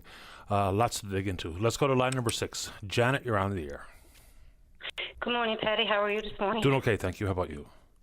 Oh, a little bit anxiety going on today, none to say, with everything that has been on the go. Understand. But I think this was brought on a little bit more yesterday as I was driving home on Topsa Road when I saw a driver throw a cigarette butt out the window. I was so upset that then and there I called the RCMP and reported what I had seen. I had the license plate number, the style of the car, and he said that he would look into it, and he said ask my name, and he would call me back for anything else. It's more information if needs so, which he did, and much to my surprise, he couldn't track that number. So I was very wondering why couldn't this be tracked. I was thinking in that this was probably a license that was probably not. I just don't know why it wasn't in the system, and why they couldn't track it. I have no idea, but at the best of times, and even if it was plenty damp or wet out there, just throwing your cigarette butt out the window is ridiculous in the first place, isn't it? I mean, I know that cars don't come with ashtrays like they used to, but you can always have a pop tin in your coffee cup holder or whatever, as opposed to throwing them out the window. And now, like, someone told me that they encountered someone flicking around a cigarette butt the other day in a parking lot. And Buddy said, what's the problem? There's no forest here. I don't think he's ever heard of wind. The cigarette butt's not going to stay where it landed. So it's just a good idea to hopefully not be the person responsible for any size of fire, whether it be a small brush fire like the ones we experienced in the city last night, and or what we see out in some of the larger out-of-control fires. So you would hope that people would just not do that. Let's just be mindful of just how dry it is out there and do what I would call the right thing. Yeah, and I like I said, I normally, it just really, really upset me to the point that, I got on my phone right away and I called it in because, this has to stop. I mean, he's in the same situation, or she's in the same situation that we're all in right now. It's a state of emergency, when it comes to putting another fire on what we already got on the go. So I'd just like to, advise people that you're in the same situation as what we are. Don't do that, please. Yeah, please don't do it. That's a fair message to offer, Janet. I appreciate your time and your patience this morning. Thank you. I'd just like to say also to the firefighters and to anyone that's in the situation to be safe. Absolutely. Thank you, Janet. Take good care. Thank you. You're welcome. Bye-bye. It's remarkable to me people are still throwing cigarette butts around. I don't know what I'm doing here. Let's see here. Let's see if we can clear a line on line number 5 with Ernest Decker. Ernest, you're back on the air. Yes, good morning, sir. How Morning. you doing? Doing grand. Welcome back. Oh, thank you. Patty, I was talking to Todd O'Brien, the fisheries broadcaster, about 3 weeks ago about the Gulf cod fishery.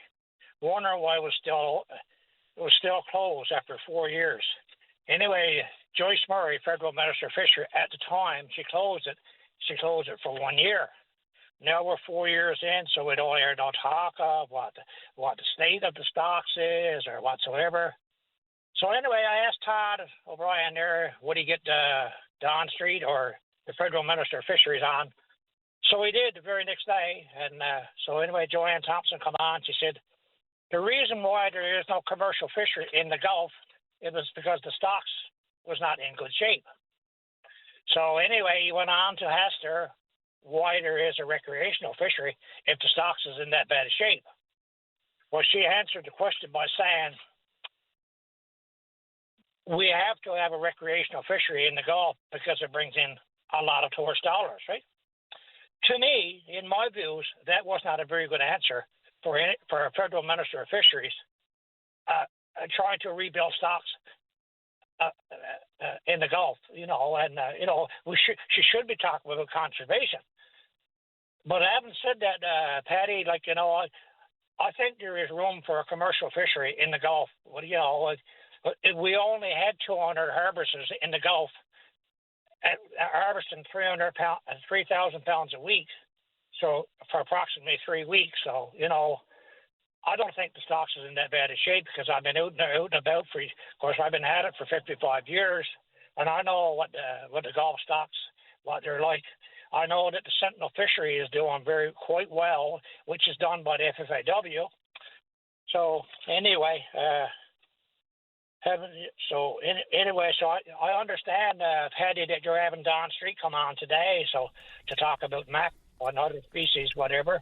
So maybe she could answer some questions on Gulf cod, if there's going to be a commercial fishery in the near future. Because I can't see any reason why we wouldn't be able to have a small quota of cod to catch, because we only have 8 weeks a year lobster fishery in the Gulf, and probably a week at crab and a week at halibut. That about sums us up for the year. So a commercial cod fishery would certainly help us out right now. God, boy. I'm happy to ask Duan any questions. She sent me a note yesterday in reacting to a call where someone mentioned mackerel specifically. So I guess that's what she wants to talk about. We're happy to talk about Gulf cod stock. We're also going to talk about the marine conservation area that's being proposed and what that might mean for the scallop fishery, which goes away because there'll be no bottom trawling allowed in that area. So we can ask all those questions. No problem at all. I really appreciate you if you could ask her about the Gulf cod. Because right now we could be fishing, Patty. We could be fishing, but we know we're all tied up here in the Gulf, right? So if there's recreational, why shouldn't we have a small quota of cod, commercial? That's all we're asking for. I mean, the number of harvesters is it wants to know, right? It wants to know what's going on with this. We've been closed 4 years, Yeah, I'm happy to ask the question. I think the converse could be asked about the northern cod when we see more than doubling of the commercial total allowable catch, but zero change in the recreational food fishery. So it's a similar circumstance, but the reverse, I would suggest, between the Gulf and the northern cod stock. I appreciate this, Ernest. If Duan calls today, I'll be happy to ask. Oh, thank you very much. I appreciate that. My pleasure. All the best. Bye. Right, bye-bye. Before we get the break, let's get another one. Let's go to line number 2. Roger, you're on the air. Yes, good morning, Mr. Daly. How are you? Doing okay, sir. How about you? Good. There's a little bit off the subject there this morning. No problem. I was in town yesterday and I lost my wallet. So I'm just wondering for any of the listeners out there, if they pick it up, they give me a call and I'll make arrangements to come get it somehow. Any particular areas in town that you were where you might have lost it? Yeah, up around Costco and A&W on Kim Mount Road. All right, folks, if you picked it up and you're still one of those honest, good people out there, Roger would appreciate the wallet back. So you want to give your number out live on the air or just leave it with Dave? No, yes, sir, not a problem. I'll give my number out over the air. It's 1709 427 8548. Got it. If we hear from anybody, we'll be sure to get them in touch with you, and hopefully you get it back. Appreciate that, Mr. Daly. Thank you very much, sir. You're welcome, Roger. Thank you. Okay, thank you. Bye-bye. Bye-bye. And very quickly, I told a listener I'd do this on her behalf. Yesterday at 11:04 a.m., Bella, who's a little black and white Havanese dog, needed to go out. The owner hooked her to the stairs as she went back into the house to do something, like she always does, apparently. And so when she came out, the little black and white Havanese named Bella was gone. So the thought is maybe someone unhooked the dog, which is unbelievable. So they say the ladies tried to look for Bella around the thrift store on Topsail Road. SPCA said they walked up Moffat's Road and it said someone possibly had seen a car hit the dog and Bella ran into the woods behind the print shop on Moffat. So if you're in the area, keep your eyes out for little black and white Havanese named Bella. So if you know where the dog is, if you've spotted the dog, anyone in Pearlview, please call Roxanne. 709-693-2727. 4812, and we will try to get that popped onto the Lost Pets page on the old Crankbook or Facebook as well. Let's take a break. When we go back, there's a caller who's got a concern regarding a ceremony got cancelled due to wildfires. No refund. We'll have that conversation, and then you right after this. Welcome back to the show. Let's go to line number 6. Good morning, caller. You're on the air. Hi. Hi there. I'm just calling about a wedding. We all flew in from all over the country, and it was supposed to be at a golf course in Mount Pearl. And I know with the wildfires, things happen, and they will not give a refund. They said, no, they don't do a refund. That's so sad for a big business that the community is supporting this golf course, and they won't help out a bride and groom to go somewhere else. I think that's so sad. It's certainly unfair. I mean, it's not the bride and groom's fault, nor is it the fault of anyone who traveled to the province to go to the wedding. So, just out of curiosity, even if it was $10, it should be refunded. What was the down payment they made? Do you know? $14,000. And if they say, well, come, the food is not even ordered, I wouldn't say, but come pick up the food. We could do a backyard wedding. We could go somewhere else, or here's a refund, sorry. And then the florist that is doing her flowers, all of a sudden she says, well, no, I can't do them, and you can't get a refund back. I think, like, I'm in business myself. I don't live in Newfoundland, but you know, some people, big businesses have to help out the little guys sometimes. Absolutely. You know, I wonder when they signed into a contract, was there any fine print that made reference to refunds? They were for a natural disaster, but who reads fine print? Yeah, no, right? The point I'm making is if the resort or the golf course or some business includes that kind of stuff, for me, the fairness is when you say things out loud as opposed to think everybody reads every bit of fine print. I know where you're coming from. So if I'm an operator and I take a deposit for whatever, you know, generally speaking, in good faith, you say, you know, you have to understand this is non-refundable. You know, just make people aware of what they're getting themselves into so that you can actually ask some questions. So not refundable in any circumstance, and then we can have that further conversation, because $14,000 is a lot of money. Yeah, but you know, in the situation, I know fires and everything, but the golf course, they should say, well, the community is supporting us all those years, and in good faith, they should refund the money for her to go somewhere else. No argument for me. I'd be furious. Yeah, so now we're left in limbo. That no, like, I'm sure she's not the only one. There was other venues there Friday and whatever, and they just said, sorry, we're closed. I know you're closed, but refund the money where those bride and grooms can go somewhere else. So I don't know. It makes a bad mark on businesses, especially that golf course, that they're operating all those years and people are supporting them. That's why I just want to call in and let you guys know. Yeah, no problem. And that's what happens in the world of business. You know, sometimes word of mouth is very, very beneficial or very, very harmful. And people can hear this as they see fit and talk about it and handle their wallets as they see fit. That's right. Thank you for your time. I appreciate yours. Thank you. Thank you. Bye-bye. All right, bye-bye.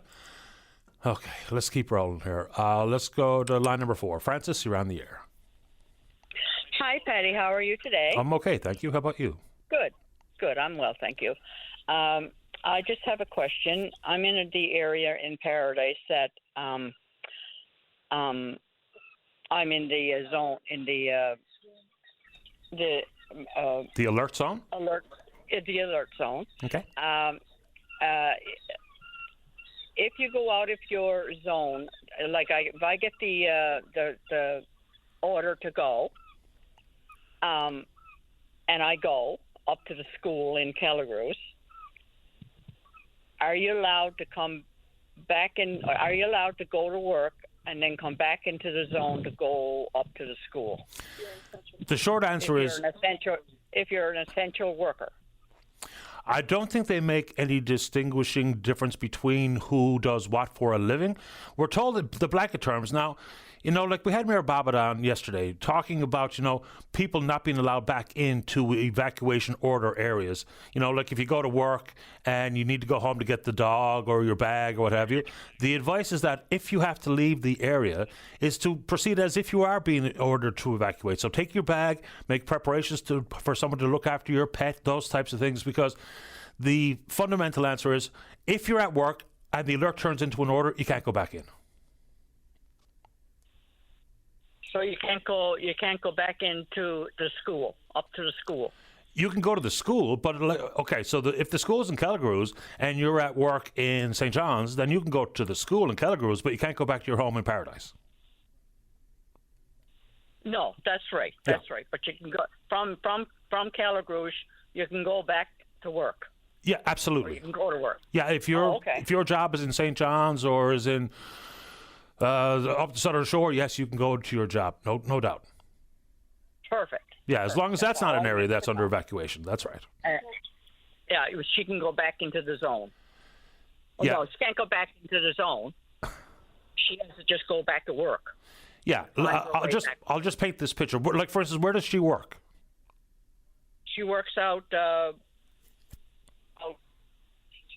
St. John's. Okay, so if I live in Paradise, in the area that has an evacuation alert, and I go to my job in St. John's, and that alert turns into an evacuation order, I can't go back to my home in Paradise, but I can absolutely go to the school in Kelligrews, and from Kelligrews the next morning I can go back to St. John's to go to my job. Perfect. That's all I needed to know. Perfect, Francis. Thank you. Thank you You're so welcome. much. You have a wonderful day. You too. Bye-bye. Bye. Dave, what should I take here? Some of the confusion in the news conference has got me a little bit thrown off here. Let's go to line number 5. Wallace, you're on the air. Good morning, Patty. How are you doing? Great today. How about you? Not too bad, Patty. My thoughts and prayers from the West Coast go to the guys down, everyone down on the East Coast, all the fires and that. Absolutely. My God, I don't know what the hell's going on, Patty, with that. And I can relate to some of them when they lost rooms, because we lost our room to Fiona ourselves. So God bless them. Hope they can get something straightened away, or get some rain coming in the province and there's fires and that, Patty. Boy, this is crazy. It is so. The main reason I call you, Patty, is we were working on a petition last time I was talking to you on the Route 470 to try to get some pavement for 42 kilometers from Port of Bass to Rose Planks. And apparently, I guess now that powers are being seen, like they know that I went and got this petition done. The petition is all done thanks to the people from Port of Bass to Rose Planks and La Pile, the signers of the petition. I mean, back in 2000, what I'm talking about, back in 2024, the government announced $250 million for the highways condition rate for improved the highways on the province of Newfoundland. And what I got here is $1.4 billion invested in improvement of the highways and the roads. Not one penny, Patty, of this money went to 470 from Port of Bass to Road Planks. It's crazy because, I mean, like I said before, we had over 200 potholes. The shoulder of the roads is all gone. Now they're going down now as of yesterday, and I'm assuming today, they're putting coal patching in potholes to try to stop, so people stop beating out their vehicles and that, and the ambulance that's going back and forth. But it's not doing any good because we got them big trucks that are going still, construction on the go, taking those iron stones, going around pounding all the coves and the rocks are down there where when Fiona hit us. Within a week, we're going back to the same thing again. You know, a bandage, that's what I'm talking about, the bandage they're putting on. It's not doing us no good here. We need this highway done. When's the last time we got a bit of blacktop? 38 years ago. We ain't had anything done with this roads for 38 years. Yeah, that's a long time regardless. And I am familiar with the area, you know, if we're trying to make your way into Garria Bay. So I don't know if it's on the list for this year or next year. And plus, we know when we hear stories about coal patch, I mean, coal patch is the epitome of a Band-Aid, especially if we're talking about heavy vehicles traveling over the road. It spits out the coal patch in jig time. You got that 100% right. This morning I come up along in my vehicle myself, and I just essentially just just drove over. I was going about 42 kilometers, and I just drove. And when I did, you could hear clicking me on the bottom of my car. So come on, my car here, it could do this. Them big trucks are going back and forth every day. I mean, they're still here. They're still doing the brick wires and all that stuff, and Gemagaries and roll planks and all that stuff here. It's crazy, man. The people is so terrible. I got a petition. I got all the signatures of every one of the communities, so I just sent them to the Power B. I just dropped one off. Well, it used to be Annual Parsons office in Port of Bass. I guess the district office there now, of where the election's going to be on the go. I guess they're going out. And I know another little thing about like the Valley, Codger Valley. Got nothing against people in Codger Valley. God bless them all up there. But the pavement getting done, like on the Codger Valley Road, that's the old dirt road they had for years. They're doing this all over now, and yet we got a highway. We got a highway here with ambulance and people living in there. I mean, my community, Burnham alone, is 86% is seniors. I mean, ambulance coming in every other day, and we had complaints coming to town. I'm on the council here. I've been on the town council here for 19 years, and we got complaints coming to myself and the rest of it, saying, boy, when is somebody going to try to get something done with the highway? We got to all across the roads, back and forth, hitting bumps. So, I mean, all we're asking the government is 46 kilometers. Come on, guys. If you can spend this much money on the highways and going off side roads, you can come down and get this highway done before something happens. And it's going to happen. Very likely. I understand your concern, Wallace. You say you have a petition. Who are you going to give the petition to? Your member? Petition. We were going to catch on with our office here in Port of Bass, which I dropped off this morning because I don't think he's in the district now. But Shirley did take the petition for me, and hopefully whoever's going to be out campaigning and trying to get in to try to do something better. And also we'll send it to St. John's, I guess. I got me town clerk working on it this morning down to Burnt Hollins. She's going to be trying to get some power to be down St. John's, and I mean, Menifee highways and stuff like that. You know, like, when I was on my own and trying to do this, but when I got the people to sign all this petition to get this all done, at least I got 359 signatures right now of the people that is concerned. I mean, there's a lot more out there. But we need something. Somebody's going to get killed. I mean, the highway, it's ridiculous. It's unreal. Wallace, I understand and appreciate your concern, sir. I'm off to the newscast, but stay in touch. Okay, thanks, Patty, for your time. My pleasure. Bye-bye. All right, let's get that news break in. When we come back, still plenty of time left for you. We're going to talk a little some of the traffic concerns people have with some of the routes that have been closed, get some status updates, a show coming up at the hall, we'll talk about some wildfires, and whatever you want to talk about. Don't go away. Welcome back to the program. Let's go to which line, Dave? Let's go to line number 2. Good morning, Barry. You're on the air. Good morning, Barry. On line number 2, you're on the air. Okay, hear me? Yep. Okay, I'm at my cabin. I got Norris Brook to Comachance on the railway bed, which is forested. I just wondered, am I allowed to, whenever I feel like coming home, am I allowed to come home on my ATV or? As far as I know, the answer is no. Now, this information is all brand new to me. So people are asking me questions about, can I get to work? Someone living in the remote cabin, who I'm replying to an email here now in a second, lives in a remote cabin. His side-by-side is the only way he gets to and from his cabin to work. So when I heard the minister make mention of it, I'm trying to find out and figure out if there are any exemptions. She made notice of, rural Newfoundland and people using their ATV to go to work at the fish plant or what have you, and you can take it down the shoulder of the road, but you can't use it in a forested area. The railway bed would be a forested area. So I've got a list of concerns or questions people are asking me. I'm going to try to answer them all today when I put together some sort of email for the department so I can figure it out, so I can give out the accurate information as best possible. Okay, that's fine. We got the radio on anyway. I'll hear your comments. Okay, I'll see how quickly I can get them. I know people at the government are probably pretty busy on this front, but I've got a ton of questions that people are asking me, and I'm trying to give out the info. That's fine, Patty. I appreciate your time, sir. Good luck, Barry. Thank you. You're welcome. Bye-bye. Yeah, short answer is some of the exemptions are some of the very specific scenarios people are asking me. The information is all pretty brand new to me, so I'm still trying to figure it all out. Let's go to line number 7 and say good morning to the president at the FFAW. That's Dwan Street. Dwan, you're on the air. Good morning, Patty. Good morning to you. So let's start with mackerel. And then I want to talk about the marine conservation area, and then someone wants me to talk to you about the Gulf cod stock. But let's start with mackerel. Give us the update. Where are we? Sure. So firstly, Patty, I guess, I just want to say thanks to all the volunteers and the first responders who are, dealing with the wildfires now. Obviously, we've got members of volunteer fire departments serving on town councils and volunteering in other capacities. I know it's pretty unprecedented times, so I just want to say thank you to everybody and hope everybody is staying safe.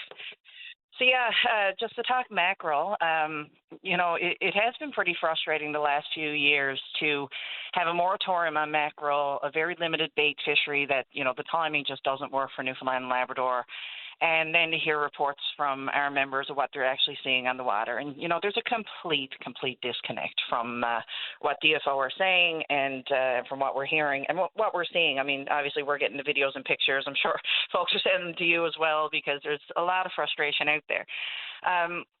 So, we had met with previous ministers, got absolutely nowhere, it was like beating your head against a wall, to be honest, trying to get the realities of the mackerel stock and the mackerel fishery through to the department. What I will say is we are cautiously optimistic with Minister Thompson, and I do want to thank her and her staff for their availability and being so accessible. We met with the minister's staff last Thursday, myself, Inshore Director Sherry Glynn, and harvesters Trevor Jones in 3K and Alan Shepherd in 4R. And really just stressing again that this limited bait fishery, I mean, it's a joke. The timing doesn't work. By the time the fish, when the opportunity is here for harvesters in Newfoundland and Labrador to harvest that fish, the quota's gone. It's not only Newfoundland and Labrador that are frustrated with this. We've talked to our counterparts in the Maritimes. They're at the department as well to say, this just doesn't work. The realities are much different than what you're saying. And the department doesn't even have a dedicated mackerel scientist. So, when you're trying to ram down harvesters' throats and saying that there are no mackerel, this stock is in trouble, and then they ask, well, show us the science and show us the data that you're using, and you don't really have a mackerel scientist, it's a little bit difficult to swallow. So we did meet with the minister's staff last week, and yesterday the minister was in Garnish, and again, we thank her for that, met with some harvesters down at the Harbour Authority and on the wharf. And mackerel was obviously a huge topic of conversation, and the harvesters in attendance really stressed to the minister that, we've seen more mackerel down here in Fortune Bay this year than we've seen in ages. And, it ranges from large mackerel that obviously, it's hard to dispute that those fish migrated, as the department argue that they often do. But then you've got what we call pencil mackerel, right? And these are little juvenile fish. So it's hard to say that fish migrated very far because, it's a baby. And when you see recruitment like that, obviously it's happening in our own waters. So we really feel the minister understands. And what we gathered from her yesterday, we had pitched a proposal last Thursday, and it's not a new proposal. We had submitted it under Minister Laboutier as well. But, we think it pretty much got tossed in the garbage as soon as it hit her desk. But Minister Thompson is taking it very seriously. We submitted a proposal to open a 10,000-ton fishery this fall, give harvesters the opportunity to harvest that fish, submit the data to the department, and then the department would actually have some solid mackerel science. So yesterday, she did commit to getting back to us in short order, said she understands that there is a significant disconnect between the department and what harvesters are seeing on the water, and she committed to finding a fix for that. So to hear those words from the minister, it was encouraging, it was promising, and I think harvesters are finally feeling like they're actually being heard by the minister and her staff. That's a good thing. The mackerel conversation has always confused me in some parts because if we're talking about the fact that it's a straddle stock and the migratory patterns are well understood, the Americans handled it different than we did. We had a full-out moratorium, then we moved to the bait fishery. They reduced the total allowable catch of the mackerel in the States, and we didn't follow suit, but it's the exact same stock, which is strange to begin with. And I've heard from many people that by the time we get to go for the mackerel, then, of course, most of it's gone. The attack has already been completed, so I totally get it. Mackerel is interesting insofar as anecdotal evidence goes, because unlike a lot of other species which you cannot see, mackerel are teeming at the surface of the water. I mean, you can actually see mackerel in droves in the bays, so there's certainly more work to be done. And for DFO not to have a mackerel-specific scientist on hand is also a little bit confusing, given how important it is, whether it be as a forage fish or a linchpin for bait fisheries. Oh, 100%. And like I said, it's a bit frustrating to see the United States still having a fishery. As you said, it is a transboundary stock and has been, studied as a transboundary stock, saying, it's spawning in the Gulf. We've argued that there's spawning happening here at Northeast Coast, whether it's on the South Coast, and, DFO doesn't really take that into account. And, of course, the U.S., like you mentioned, the U.S. has a 3,200-ton fishery right now. They've harvested about 15,000 tons over the last 3 years. And Canada, you look at it's about 500 tons, right? And the management is just not working, like you said. I mean, when you have 500 tons there, and it's not just for Newfoundland and Labrador, and by the time the traditional harvesting time hits around, late summer and into the fall, the quota's cut. There's no equal opportunity there. And that's what we've tried to push with previous ministers that we don't think really got through. But Minister Thompson really seems to understand that and wants to ensure that Newfoundland and Labrador harvesters have equal opportunity. We did get the commitment from Prime Minister Carney, of course, to make decisions closer to the wharf. And, at least we're seeing the minister on the wharves. And we are seeing officials within the department reaching out a lot more than they have in a long time to say, look, how can we work together on this? I know in Ottawa they do have some new science staff, and they've committed to working with our science team as well. Because mackerel, again, is a weird one. We heard in the capelin fishery this year, harvesters had to stop fishing capelin because mackerel were on top of the capelin, pushing it down and making it harder to access. So, mackerel's there. And sometimes, you look at changing climate patterns, you look at changes in species, and we have to look at new ways of either measuring stocks or managing stocks to adjust to changing realities. And how we look at mackerel and manage mackerel hasn't changed in a long time. So I think we do have an opportunity here to really look at some of the changes and for the department to work with harvesters to see how we can make this fishery, well, first of all, to open this fishery and to make it work for our harvesters in Newfoundland and Labrador. Fair enough. Let's get into the marine conservation area, or the proposed marine conservation area. Your organization talked about worry about a ban on fishing. The manager for the National Marine Conservation Areas says that's not true. So you'll still be able to go after the lobster and the halibut and the redfish, maybe not the scallops because of the no bottom contact. So is that your understanding? Patty, I find a lot of the responses we get pretty rich because you just talked to our counterparts in Nova Scotia, what they went through in areas like St. Anne's Bank. They were promised the same thing, right? And if you talk to some of those folks, they were told, don't worry about your halibut fishery, don't worry about your lobster fisheries. And right now they've lost some of their most valuable fishing grounds. It's a really weird process, what we're going through right now on the Southwest Coast with the NMCA. And it's not just us, it's other industries as well that are really, really worried about what this is going to mean.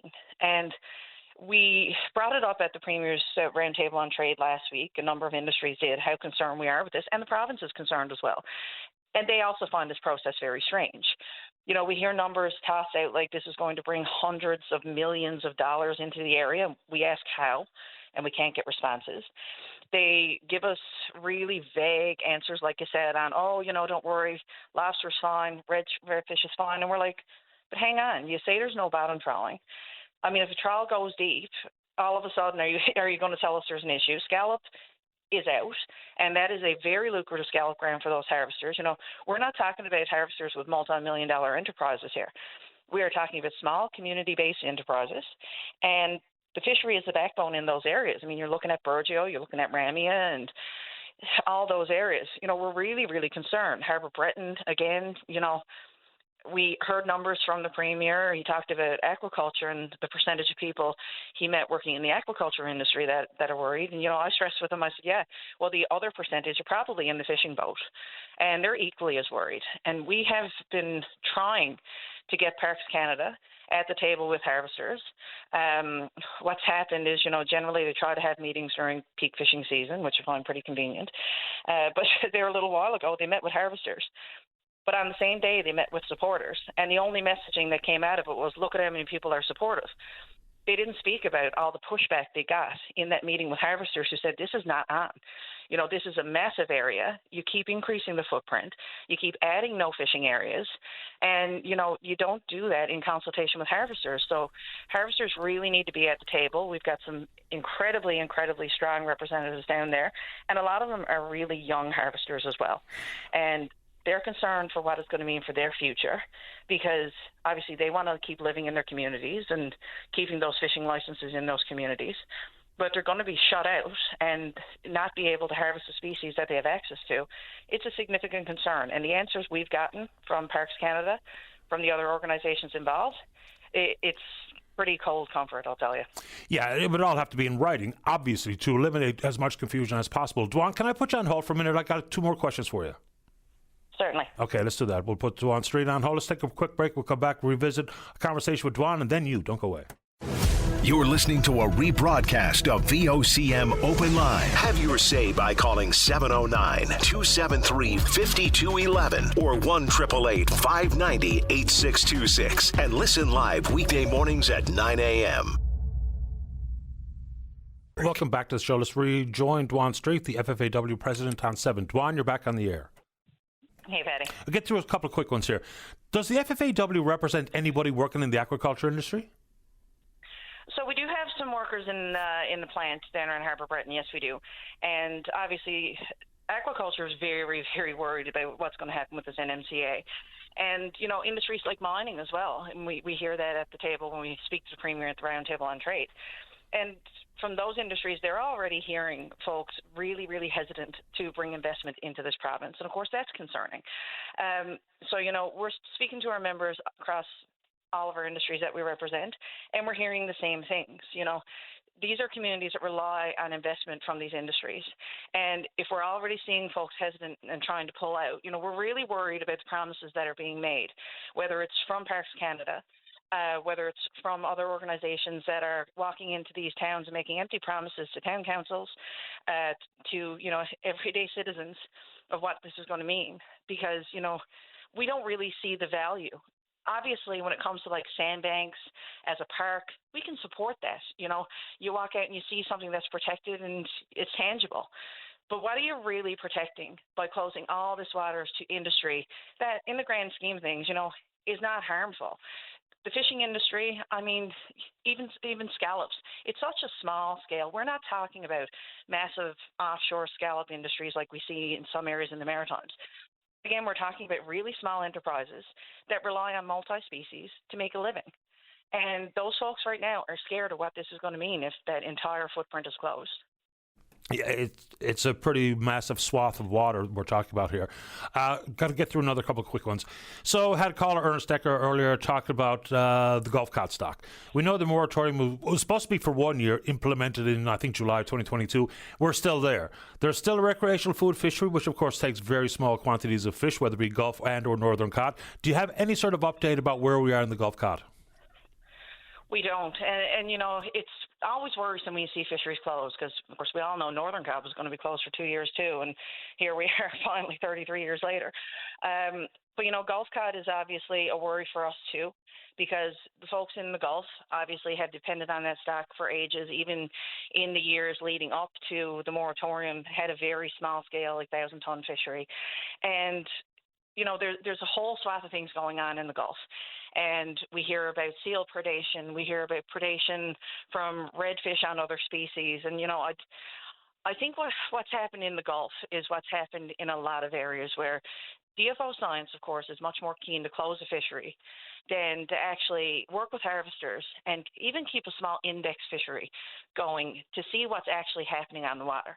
And DFO has always managed species in silos rather than as an ecosystem, right? So We saw it on the northeast coast now. We're seeing it in the Gulf as well, where they don't really manage all species together and take into account, whether it's predation, what water temperatures can mean for, say, shellfish flourishing over groundfish.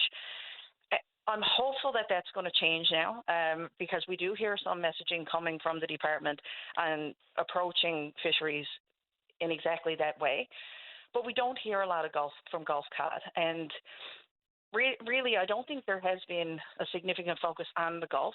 And, maybe that's to our fault as well. But trying to keep in touch now with those in the Gulf. We've committed to sitting down with some folks over there to really have an in-depth discussion on what harvesters are seeing and what they think is going on. Because, we have a flourishing lobster fishery in the Gulf. We have a flourishing halibut fishery. Redfish has been really good. Shrimp has had its struggles. And then there's cod, which I think tends to get a little bit forgotten in the mix. But, there's an opportunity there to try to get some work done and, again, work with DFO to say, look, harvesters are saying there's an opportunity here. Are we going to have a 38,000-ton fishery like we have on the northeast coast? Probably not. But there is an opportunity to remove a moratorium and to start doing some work to get some good, solid science done and see what opportunity is there for harvesters. Because, again, harvesters in the Gulf have had a bit of a rough go for a while. And they want to see that fishery flourish again. And, we certainly want to do our part to help them. Yeah, the folks who were trying to get rid of their shrimp licenses because of the struggle with the shrimp. And then when the redfish decision came down the way it did, of course, there was going to be outrage. Very quickly, before I go, Dwan, has there been any recent shake-up at senior leadership at the FFAW? I'm getting rumors and hearing rumbles, and they're not very helpful. So any shake-up? Anybody come or go? Yes, so of course we did put out a release on our Facebook page and our website as well. A few weeks ago, our Secretary-Treasurer, Jason Spingle, did resign.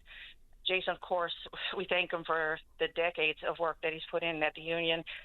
He was there for some 26 years. On the West Coast, mostly as a staff rep, but then, of course, Secretary-Treasurer in 2022, and did some very, very good work for the union. We wish him all the best. And I'm sure our members are wondering what that means for that position. So we're meeting with the Elections Committee and their executive board. We started last week to talk about what that process is going to look like. And nominations will be open to fill that position very soon because, of course, Jason was acclaimed back in the election last summer. So there is a significant amount of time left in that term for the next 2 years. And we are looking forward to see who puts their name forward for that position and who'll be working with us in that capacity going forward. Yeah, I didn't see that news release. I'm not sure why I missed it or how I missed it. Appreciate the time this morning, Dwan. Thank you. Thanks, Patty, and I hope everybody's staying safe out there, and hopefully we're on the other end of this very, very soon. Hear, hear. Take care. You too. Okay, bye-bye. It's Dwan Street, the president at the FFAW. Let's take a break. When we come back, we're talking wildfires and smoke and whatever you want to talk about. Welcome back to the show. Let's go to line number 3 and say good morning to Lena Makaga. Good morning, Lena. You're on the air. Hello. Hi, Patty. How are you? Excellent today. Thank you. How about you? I'm good, thanks. So I'm calling in from St. John's. I'm one of the co-founders of MKS Productions, which is an enterprise that's funded by myself and 3 other amazing ladies, Lydia, Toyin, and Rosemary. So basically, our mission is to produce and promote outstanding music events, plays, and film that center marginalized artists. So I was calling in as this Saturday, we are having a live music event called Muziki Night at LSPU Hall. So it's going to be a celebration of live music and culture. We have an amazing lineup from artists from Asia, South, and North America to Africa who call St. John's home. So the lineup includes Anna and Eric, Big Steppers and Nell Latin Band, Derek Graham, Valmy, Zhao 3, Monday Chops, and Shanta.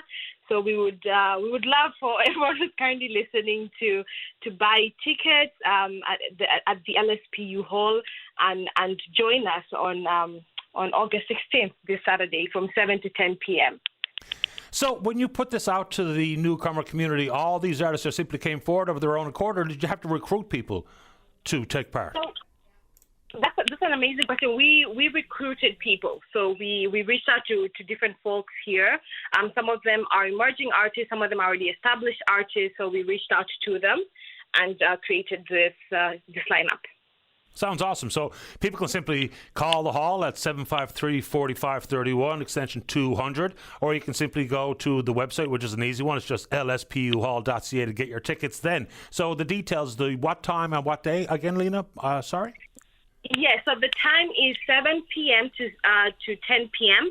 Doors open at 6:30 p.m. and people can also get their tickets at the door, as well as we will have delicious food and drinks on sale as well. So, yeah. Sounds like a fun time. Break a leg. Thank you so much. You're welcome, Lena. Bye-bye. Bye. Here you go. Sounds like a fun night. Let's go to line number 4. Line number 1. Say good morning to the Ward 4 councillor here in the city of St. John's. That's Tom Davis. Councillor, you're on the air. Good morning, Patty. Morning to you. So, as a lot of people may or may not realize, I wear 2 hats. One is frontline action, and right now my outdoor paintball field is actually between Paddy's Pond and Southlands, and it's kind of sobering to realize when you're looking at 31 years of potentially getting burned out. It puts a different spin on it when you're an elected official. I gotta tell you, it's really real. Terrible. I mean, the circumstances are dire, and so fingers crossed for the best outcome here for you and for everybody else impacted. Yeah, so I had a couple of city things. I realized yesterday I was putting together a list of anything that could be flammable or that firefighters might need to know about out there, and I emailed it off to St. John's Regional, and hats off to everybody there, as well as all the people directly or indirectly dealing with these wildfires and the tragedy that they exist. But I realized in that moment, that's when it hit me where I was. I hadn't really thought about it. As a counselor this morning, I was down meeting with people on a development in Mount Cashel, and then I went up to Kenmount Terrace looking at the new speed calming, the speed humps that are on Ladysmith, and I just a couple of things along those lines. I've had a few people reach out to me who live on roads like Groves Road or up around Pippi Park, where people do go and they'll have a coffee, they'll kind of hang out, and they'll enjoy nature or whatever else. And these people are terrified because a lot of people will have a smoke, and I know we keep hitting on it about people throwing their butts out, whether it's a marijuana butt or a cigarette butt.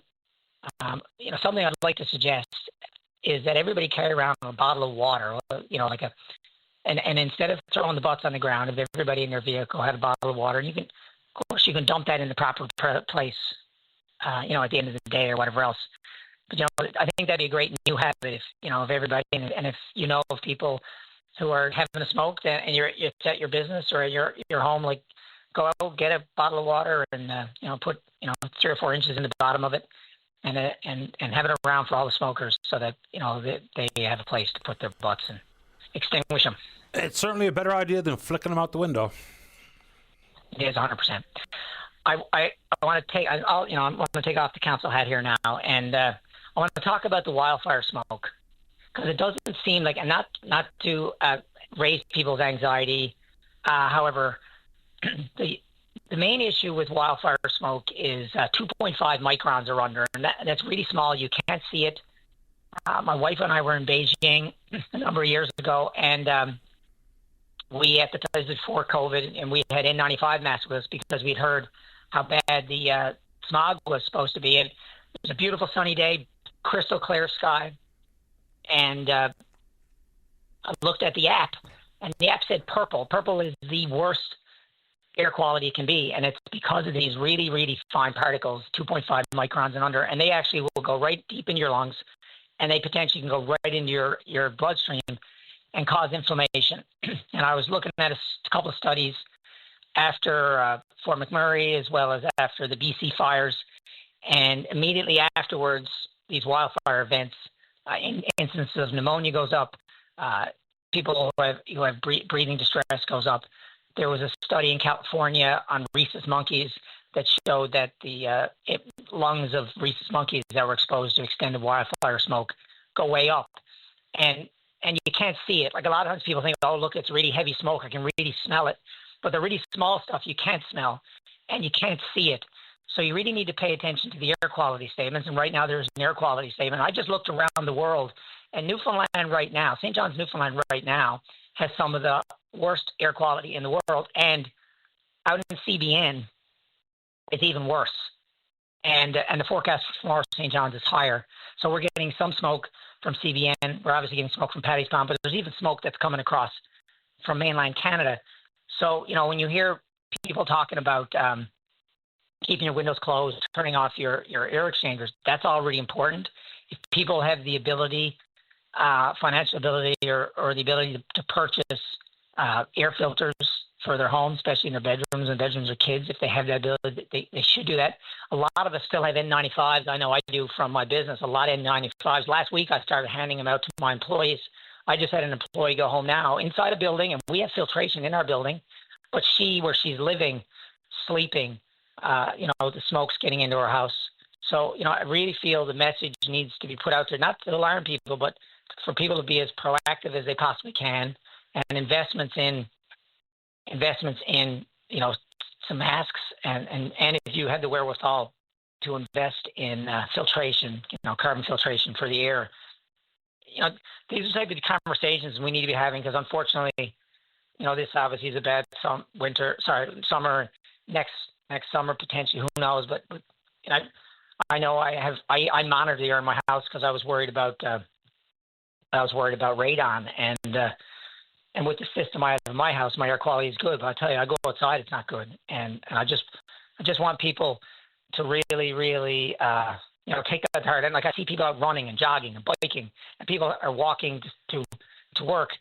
And I really call on people. Like I played softball last night. I had an N95 mask on the whole time. Nobody really questioned me. I was the only one, obviously. But I really think that now's the time for people to, haul out those N95 masks and for the same reason, just pay attention to the air quality statements wherever you live.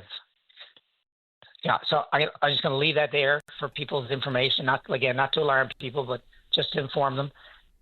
One thing that I decided to do prior to the Paddy's Town fire actually was we are doing on Friday at, again, my council hat's off now, at Frontline Action 10 Pearl Place. Obviously, wildfire, smoke, and conditions exception. We're doing a kind of like a fun day for the families of people who are evacuated or who, family of first responders. And I reached out to someone in Carbonear, and Peter's Pizza, by the way, is going to provide pizza. We're going to have laser tag and bouncy castles. And that's from 12:30 to 3:30 at 10 Pearl Place in St. John's. I reached out to Carbonear just to check in on them and just to let them know. And then, then you hear the stories of people who just don't have the wherewithal to get down, obviously, and they had to be bussed out of their communities. So we're going to go out there tomorrow, 12:30 to 2:30. We're going to bring out laser tag and bouncy castles out there behind the pool, out by the school in Carbonear. Again, wildfire provided. Hopefully, it'll allow it all to happen. And the Peter's Pizza out there in Carbonear is going to be supplying some free pizza. So invite people to come. For the one that's in St. John's, you can go to our website and you can actually book a spot, because we're a little bit more limited. We're in Carbonear, we've got big fields and stuff, whereas we're kind of limited a little inside, maybe to 50, 60, 70 people at one time. But you can go in there and you can register. There's no charge for any of this stuff. Just try and bring a bit of a bright spot. I know the kids there's people actually in Carbonear school actually staying in cots. It's devastating what's happening out there. Good on you for doing it, Tom. I got to get to the break, but appreciate your time. Okay, take care, everyone. You too. Stay safe. Bye-bye. All right, final break of the morning. When we come back, Janet wants to talk about the Amelia Earhart's statue, and Sheila wants to talk about blood collection. Don't go away. Welcome back to the show. Let's go to line number 2. Janet, you're on the air. Hi, Janet's not my real name. I just used that to call in. I'm calling about the statue that was returned. And there's supposed to be a reward out for that. And do you know if that person that found the statue is going to get that reward, or how does that work? Don't know. I asked Mayor Coombs that exact question here on the show this week. So the reward is $25,000. So a couple of things. Was the reward going to be simply for a tip that led to the recovery of the statue, which I think is the case? So short answer is yes, that person is in line to get that reward, as far as I know. And I'll follow up and see if it has been paid out, because if you're going to say there's a reward, pardon?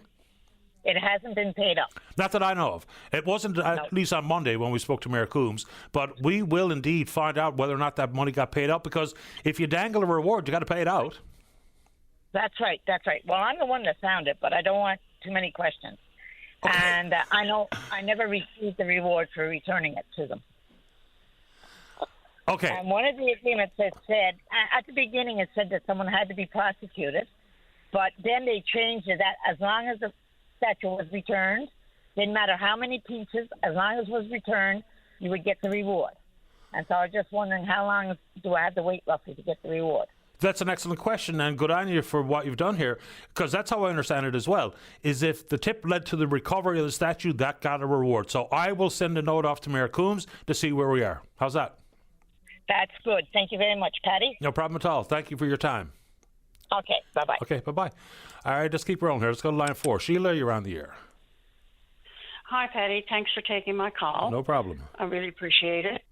I have been sick over the last year and had surgery, and I was into the health signs yesterday to see my doctor. He gave me a blood note to go and have my blood work done. Anyway, so just to make a long story short, I went to the Waterford to get it done, and the girl on the desk said, "Have you got an appointment?" And I said, "No." The doctor said, "Just come on and get it done." Anyway, she wouldn't take me at the Waterford, and there wasn't one soul in the building sitting down waiting for blood work. Not one. And, I know there's a criteria for blood work that you have to make an appointment, but I go to the Waterford every time. My granddaughters go to there every time. My children go there all the time. And you're given an appointment for 2 whole weeks, and no matter when you go there, there's not a soul in the building. So there's something wrong with having to wait 2 weeks for one thing. And this girl that wouldn't take me yesterday because I just didn't have an appointment, and I've been so sick over the last year. There's something wrong with the system when this kind of stuff is happening.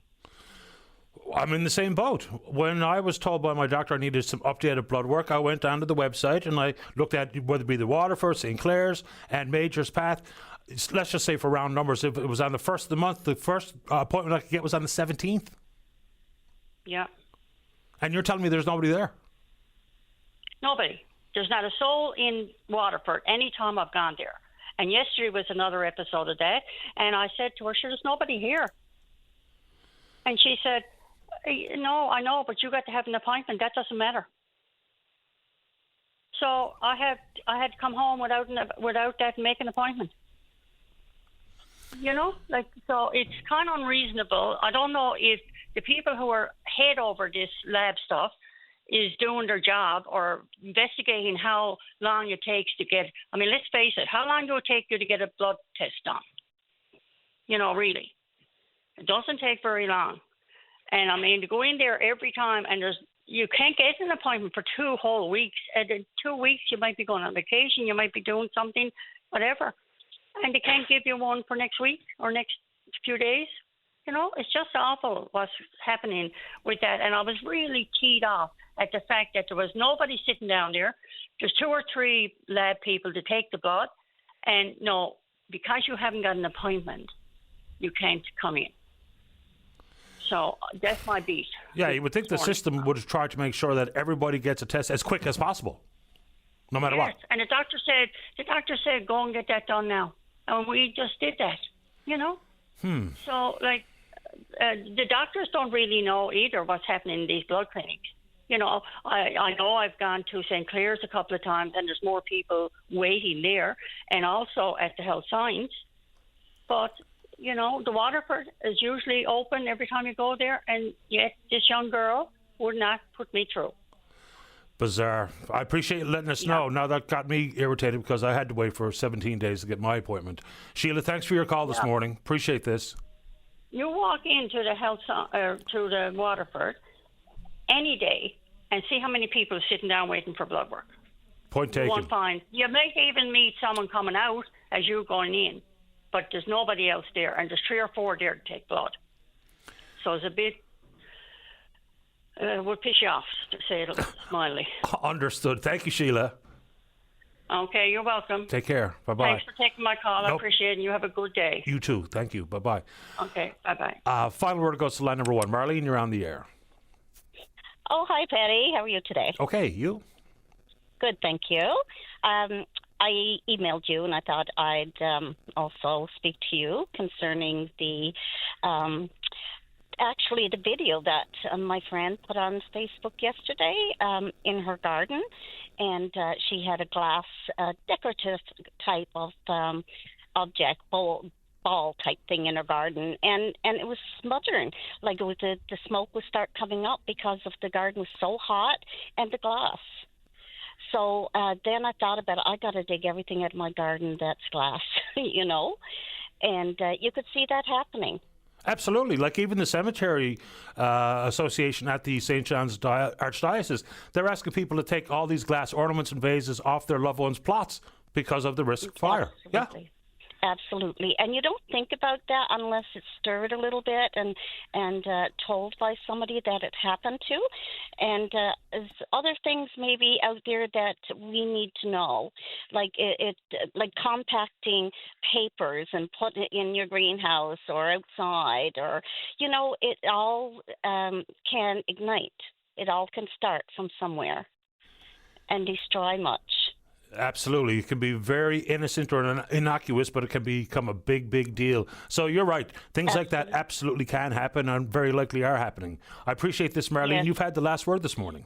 Yes, thank you. And I really want to thank all the volunteers, firefighters. It's very personal to me. My son's a firefighter in Toronto. So I don't hear much details, but I know it's a very, very difficult job. No question. And I just want to spread that out. Thank you to all first responders. And thank you very much, Betty. Thank you, Marlene. Take good care. Have a good day. You Bye-bye too. now. All right, bye-bye. All right, good show today. We will indeed pick up this conversation again tomorrow morning, right here on VOCM and Big Land FM's Open Line. On behalf of the producer, Dave Williams, I'm your host, Paddy Daly. Have yourself a safe, fun, happy day. We'll talk in the morning. Bye-bye.